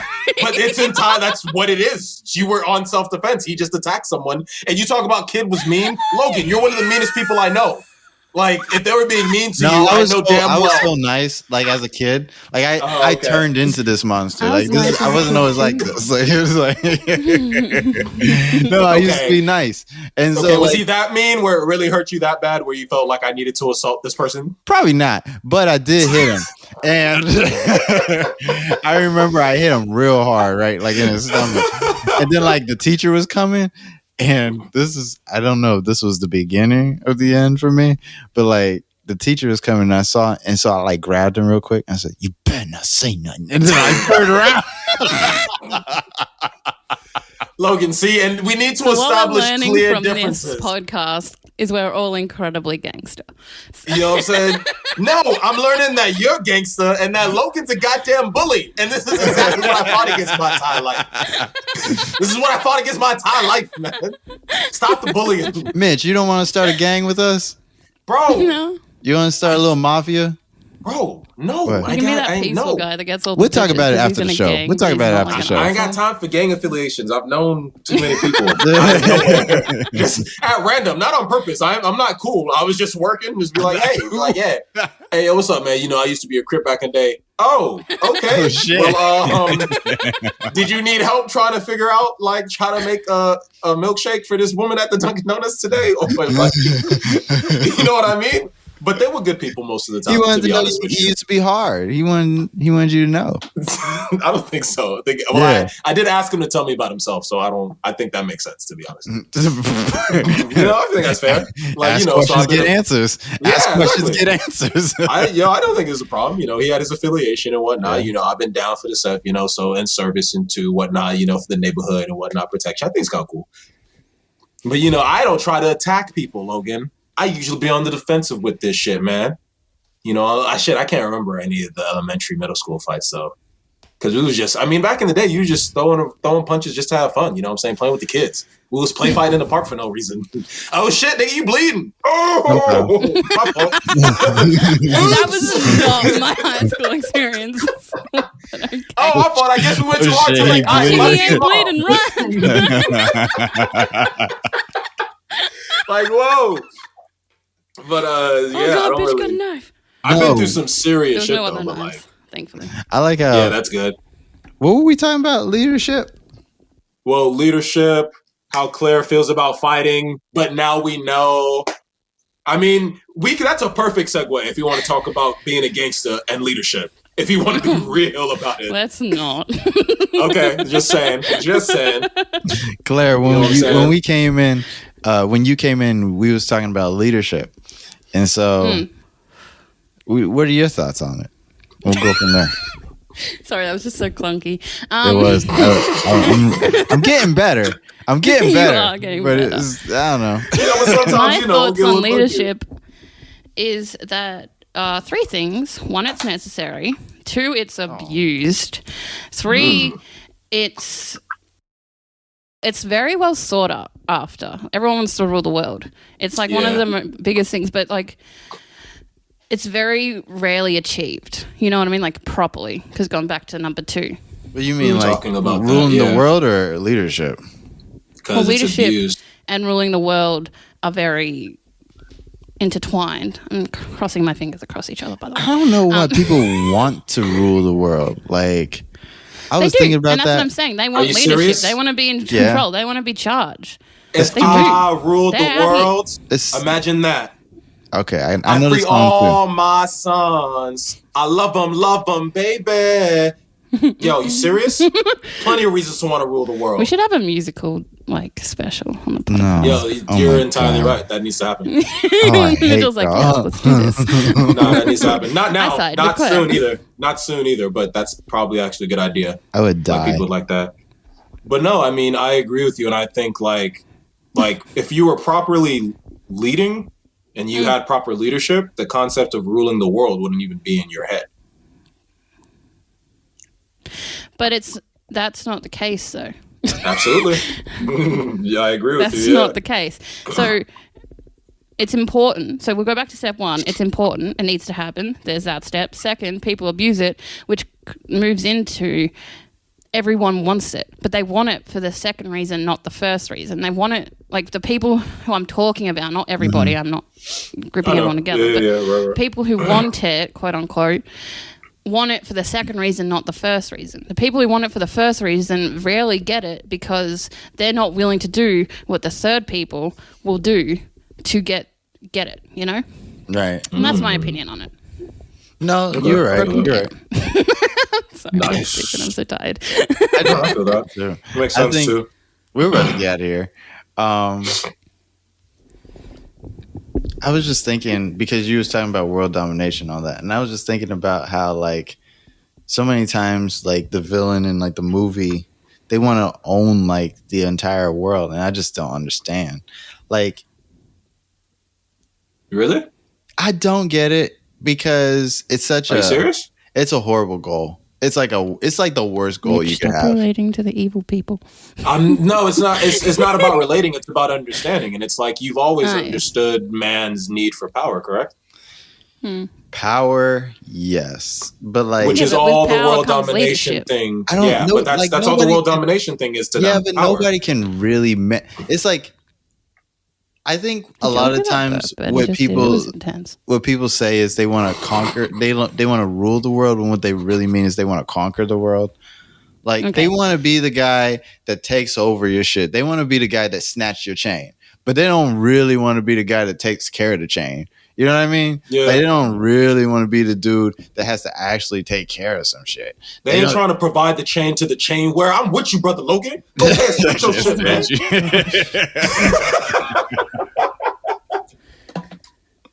But that's the truth. Like, I watch these movies sometimes, they're like, "Oh, I want to rule the world," and it's like, what would you do with it? What are you going to do? Like, what if you win? Like, what now? What are you gonna do?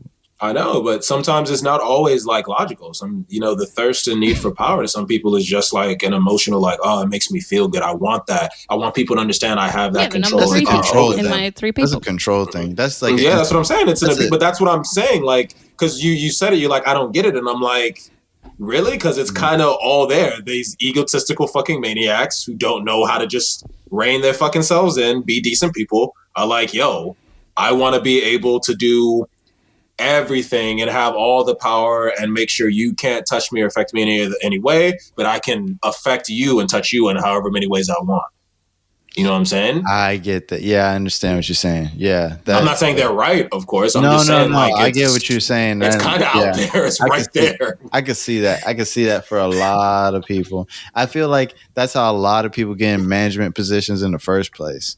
They just want to, like, control, like hyper control everything, and that makes for such a bad leader in like a lot of management positions, because like it just makes you so ineffective, because what it comes from like a certain type of insecurity you have. So like when you have bosses that want to micromanage, or like bosses that want to control every portion of your day, it just comes from their own fears and insecurity about their own leadership.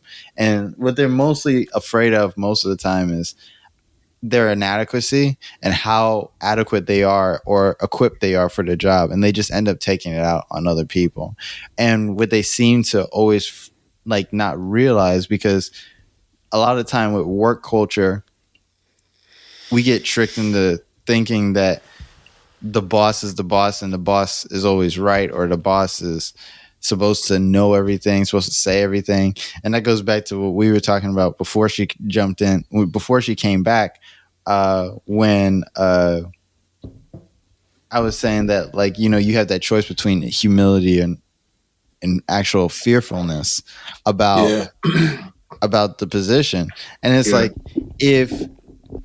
if you are a leader that's willing to be humble about your position and willing to admit that, hey, I don't know everything, I don't know what is going on half the time, and I'm just trying to get us to a certain destination, then it's going to take it takes a lot of you putting yourself out there and being vulnerable to the fact that, hey, I don't know everything, But that's a human thing. You're supposed to not know everything. If you're in a leadership position, your job isn't to know everything. Your job is to get somebody to a goal, to help them and to manage them to that goal, And that's what just like a lot of people miss out on. And I think that's a scary thing to ask of somebody. And I think that's why so many people miss out on it. It's a scary ask to like be like, hey, to be really effective at your job, you should probably be really vulnerable. You should probably be like super vulnerable and like admit your mistakes and guys, like admit that you can't trust everybody. We want to be vulnerable, but unfortunately, being vulnerable with people requires that I'm able to trust you as well. I'm bearing the most vulnerable. No, it's not, Claire. It's a responsible, mature thing to do, Claire? To allow yourself to be vulnerable. That shit's gross. Being open and honest with him. And vulnerable, yeah. But you have to be able to trust people for that. And currently, in our human history, we haven't inhabited as many spaces as we should have where we could be vulnerable and trust each other. And what you're talking about, Logan, like, that ties in. Yes, but I also think that a lot of the problem comes in where you're right about being vulnerable and like you can't really trust everybody, but I can be vulnerable and secure. Vulnerability doesn't always necessarily have to mean insecurity. And so that's where a lot of what trips up a lot of people. Hey, well, vulnerability doesn't mean insecurity at all. It's actually, in that's truth, what I mean. the most secure, one of the most secure states you can be in. So I get you. That makes sense. I guess it's like, but you can only be vulnerable. You can only be vulnerable when you feel secure. So that's the catch-22 about it. Like I can only be exposed. I can only be exposed when I feel like it won't matter for me being exposed. Mm-hmm. And so you have to get yourself there in the first place, and that comes with overcoming a lot of fear. You know, it just comes with like if you don't know something, you're in a specialty position. You know, it comes with that fear of, oh, I don't know everything about this job. But like you could learn, you know, like you could learn, but that would require the vulnerability of you asking first. You know, you trying to be like, hey, I know you told me 3 times about this thing, but I don't get it. Like, you know what I mean? Right. And so it can be hard. It's a daunting thing to go through. I hate how we keep ending the podcast with me ranting. Like, no, you don't. Say something. I do. Like, oh my God. It's like the 3rd time this has happened. Like, say something. Like, so, save me. Yeah, we have a rhythm. So, Mitchell shows himself off straight off the bat. I come in with a hot topic. We get settled, and then Logan finishes off with a rant. This is how we do. Okay, I'm not sure I approve of Mitchell shows himself off.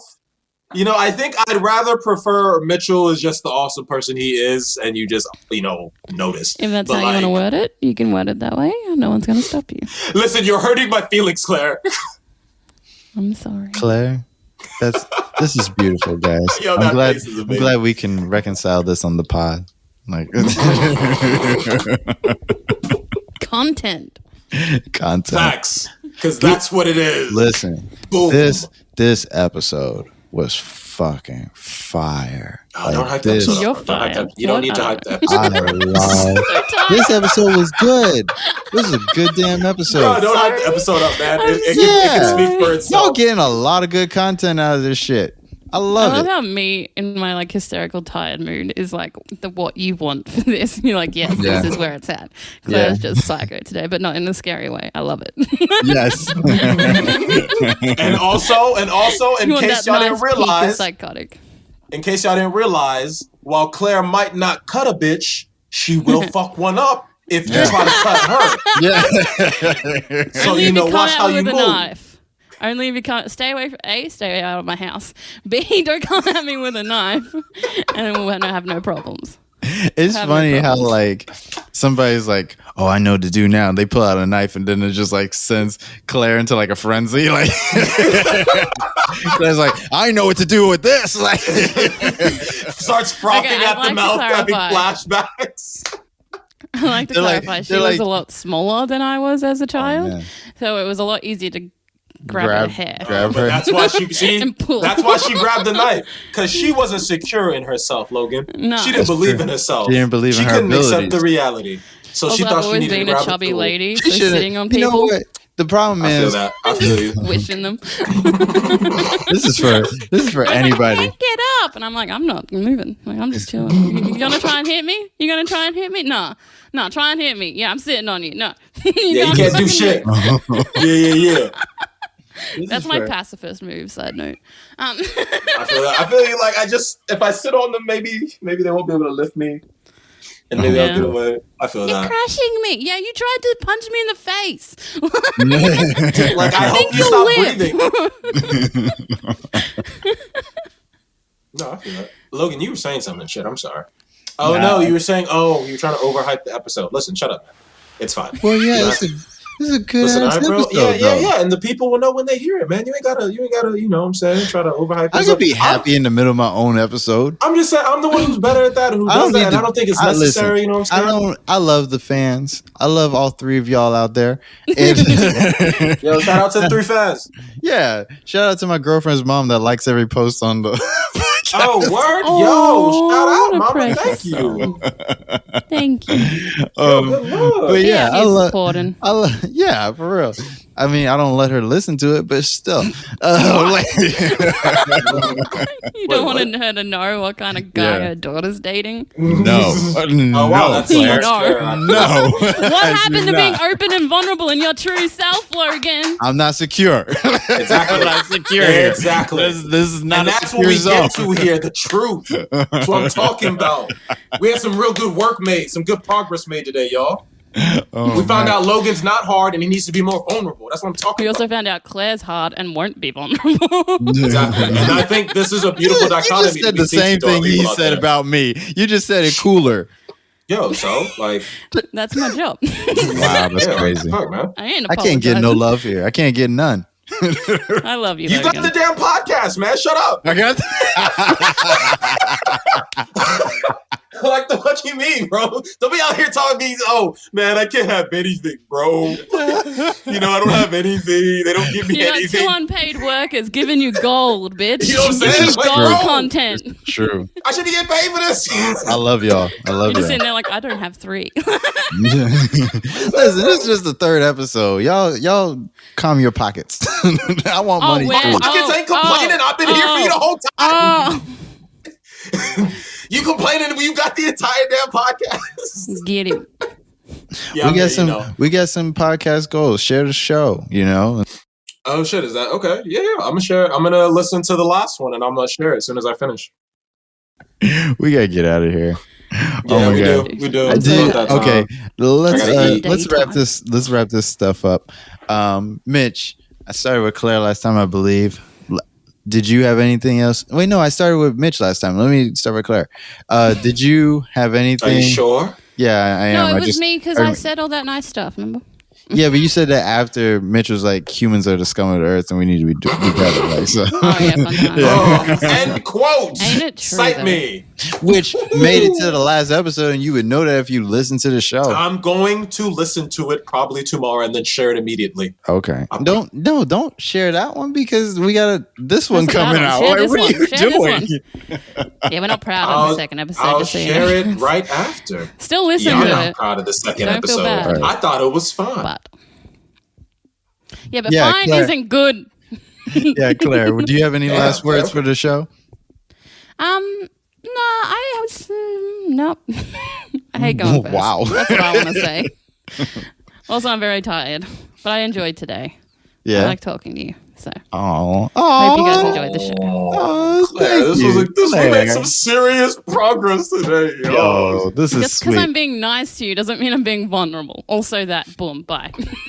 I love when the Toasties are back to being besties. I love it.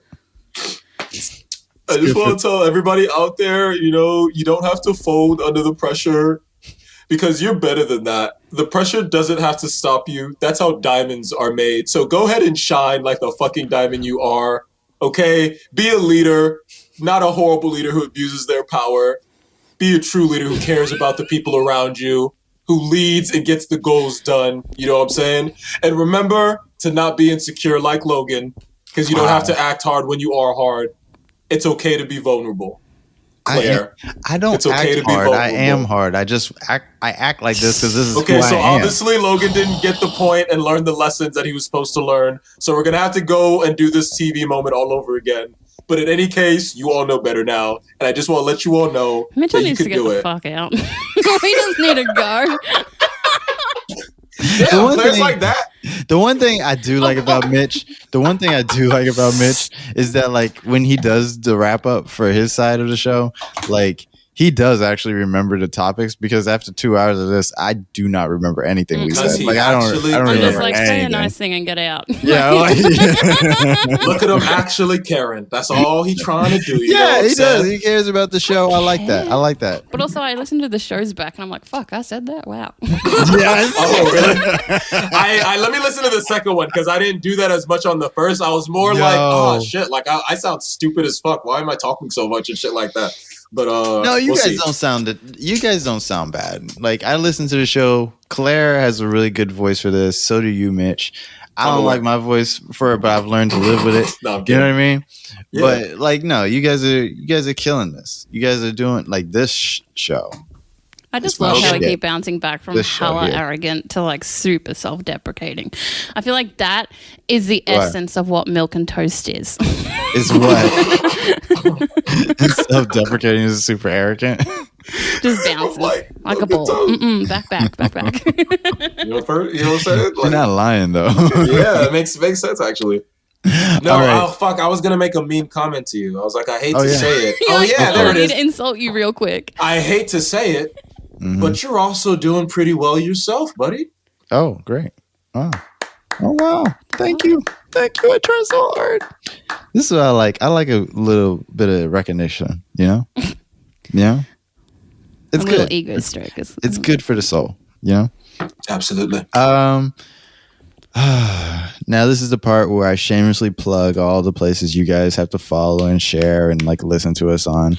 But Facebook, it grows every day, I must say, because now where last week we weren't on Google Podcasts, we are now on Google Podcasts. So if you listen to Google Podcasts, you can stream the Milk and Toast podcast on Google Podcasts. So you can still catch us on SoundCloud. You can catch us on. I still use the SoundCloud. I moved the RSS feed from SoundCloud to a different distributor, but because it works better for us. But you can still listen on SoundCloud. I'm still going to keep posting the show on SoundCloud. You can still watch the show on YouTube. There's a different format I used this time, Claire. You got to tell me if you like it or not. That's what I thought we were going to talk about, because we were talking about how like the thing moved last episode, but I was like, I changed the format because I didn't like the first one. So I was wondering what you was going to think about the second one. I did like the first one personally. You did? I don't like the second one, but I liked the first one, yeah. Really? I also thought the first one, even though it made me cringe, I also thought it flowed pretty well. I thought we were doing pretty good. No, I'm talking about the video on YouTube, guys. I was like, is he what? Yeah, I'm like, what do you guys? No, that's not what I'm talking about. I'm talking about you know what I'm trying to say. The way you know, follow us on Facebook at the Milk and Toast Podcast. Follow us on Instagram at the Milk and Toast. Where else are we? Twitter. I've said it like 3 times. You always. Yeah, she did a song. Bro. You're just ungrateful. Claire did an entire like Facebook tweet. You think I didn't see it, Claire? I see everything, Claire. Facebook, how did it go? He was like Facebook, Twitter, and others, and I thought it was really cute. And Logan needs to make a thing out of it. Instagram subreddit? Question mark? Yeah, because I didn't know what a subreddit's called. I don't know if it was just Reddit. What is that? Why do you want me to make this new thing? We need to go. I need to yell at Logan. You don't know what Reddit is? You know what Reddit is. I know what Reddit is. I just don't know how to use it as a platform. I don't either. That's why we're trying to get people to follow us on it. Maybe they can show us how. Like, I don't know. Help me. Like, help. Somebody help. And if you can't help us, share. Yeah, share. Just share the page. Yeah, and like. And you know what? If you like the show. And laugh. If you like the show, share the show with somebody who you think would like the show.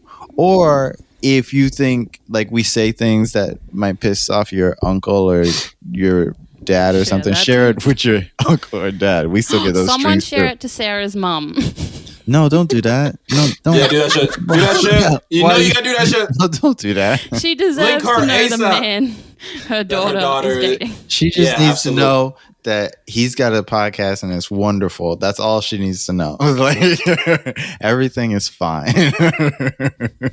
I'm trying to mess with Logan's PC, people. If you agree, I know, yeah, you guys do this every episode. You try to ruin my relationship every episode. What is that I don't think it can be ruined. I'm saying, like, yeah, what you worry about? Why are you so worried? Because even like you know my luck, Claire. Your self-prophesized luck? Yeah, I know all about it. Oh, we got to talk about my Sunday curse. We got to talk about that next week. Oh my fucking god, the one that doesn't exist? You mean the one that doesn't exist? You mean the one that's a literal self-fulfilling prophecy? I don't know if prophecies self-fulfilled that many times, Claire. That's all I'm saying. Anyways. What are you talking about? That's how they work. Find out next time about Logan's self-fulfilling or not self-fulfilling prophecy on the Milk and Toast podcast. Cool. Watch Claire rage over the stupidity. I already said all the places you could listen to the show on. Oh, yes. Oh, yeah. Okay. I was trying to remember what is the thing I needed to tell everybody. If you have if you make music or if you make art, or if you make anything, really, share it with me on the show. And we're going to do, like, when we have enough submissions, we'll comb through them and we'll find the best of them, right? I'm talking the cream of the crop. And we're going to post it on the show. So that means that if you have some music, we're going to feature you. We're going to say who did the music. We're going to say what the music song is. And we're gonna like release the music on the show and we'll release your music on the show. We're not trying to like charge anybody for that. I just think it's a dope thing to do. I think it's hard being an independent creator, and we gotta support each other.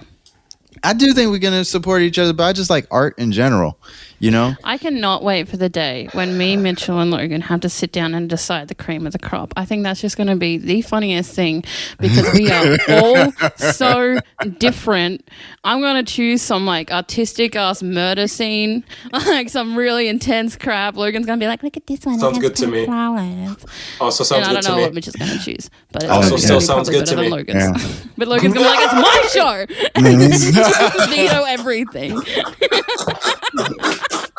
Listen, if you have like, I hate you guys so much.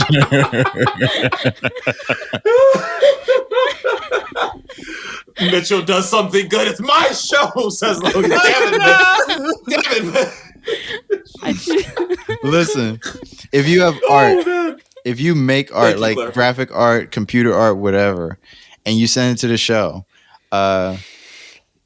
we're gonna feature that in the title of the show. And so what that means is when we have like the show title, like the episode title, like that's the card that comes up whenever like you're playing the show on like Spotify, or if you're playing the show on SoundCloud, or if you're playing the show on like YouTube especially. Your art would be featured there, and you're going to be in the show description. You're going to be in the show notes. Like your art, your music, or whatever, it will be in the show notes. So what you should do is you should. Huh? I've watched the show. When did we have show notes? The descriptions. We always have show notes. Oh, that's what it is. Oh my god, call it a description. What is this show notes bullshit? I don't know. We're on YouTube too, so you gotta say show notes. Logan thinks he's that person now. Apparently, no, I am that person. You dream big, you get big. Whatever. Boy, don't get me started on here. I didn't. I'm not. Anyways, if you're a creator and you got higher ambitions like me, and you want to see your art go someplace, you know, because we going places, hit me up. Let me share your shit on the show. Oh, okay. Look how insecure I am. So I had to resort to being pretentious to make myself feel comfortable. I'm pretentious for that. I'm pretentious for that. Wow. Nah. Okay. Anyway. Come on. Don't be like that. I promise we'll be nicer to you than we are to Logan. I hope. Shit. Claire, don't go. I mean, you want to say that for yourself. Don't go out there making promises for me. I treat people accordingly. That's all I'm going to say about that. Damn. Mitchell really doesn't like anything about him. Like, if you say anything about Mitchell, he just gets so defensive. Whether it's positive or negative, he's like, I know what you're talking about. Don't talk about me. I don't know what you're talking about. Mitch is don't exist, but also listen. Exactly. I don't exist. I don't really exist. Damn. I was going to talk about existence on this show. We got to talk about that next show. I was going to talk about sometimes I feel like I don't even exist. But it's weird. Just listen. What? The fuck was that? Yeah, he was like, what? He was like, what? He was like, I'm yo, petrified. What do you feel like Mitch is all Oh, in wow, the camera this is just derailed shouting, so much. We're listening trying in to your say face? goodbye. I'm Oh my like, gosh. That's fair. That's entirely fair. I probably should have done that. all right, this is a Yeah, great let's wrap show. up. I gotta go eat, y'all. Yeah, let's get out of here. I'm your host, Logan. I'm here with Claire. Say bye, Claire. Bye. Say Love bye, And I'm Mitch. your co-host, Mitchell. Mitch, shut up. Just say bye to the people. You always gotta do some extra shit. Just say Exactly. bye. Like Say I bye said. so we can go home. I Goodbye, don't wanna say world. anything, but It he's is gonna I, yell your all he fabulous wants. co-host, Mitchell. Thank you. This has been the Milk and Toast Podcast, and we out. See We ya. out. Great. We're gone. That's it. We're done. That's Okay. episode 3 of the Milk and Episode Toast 3. Podcast. Yo. I gotta run.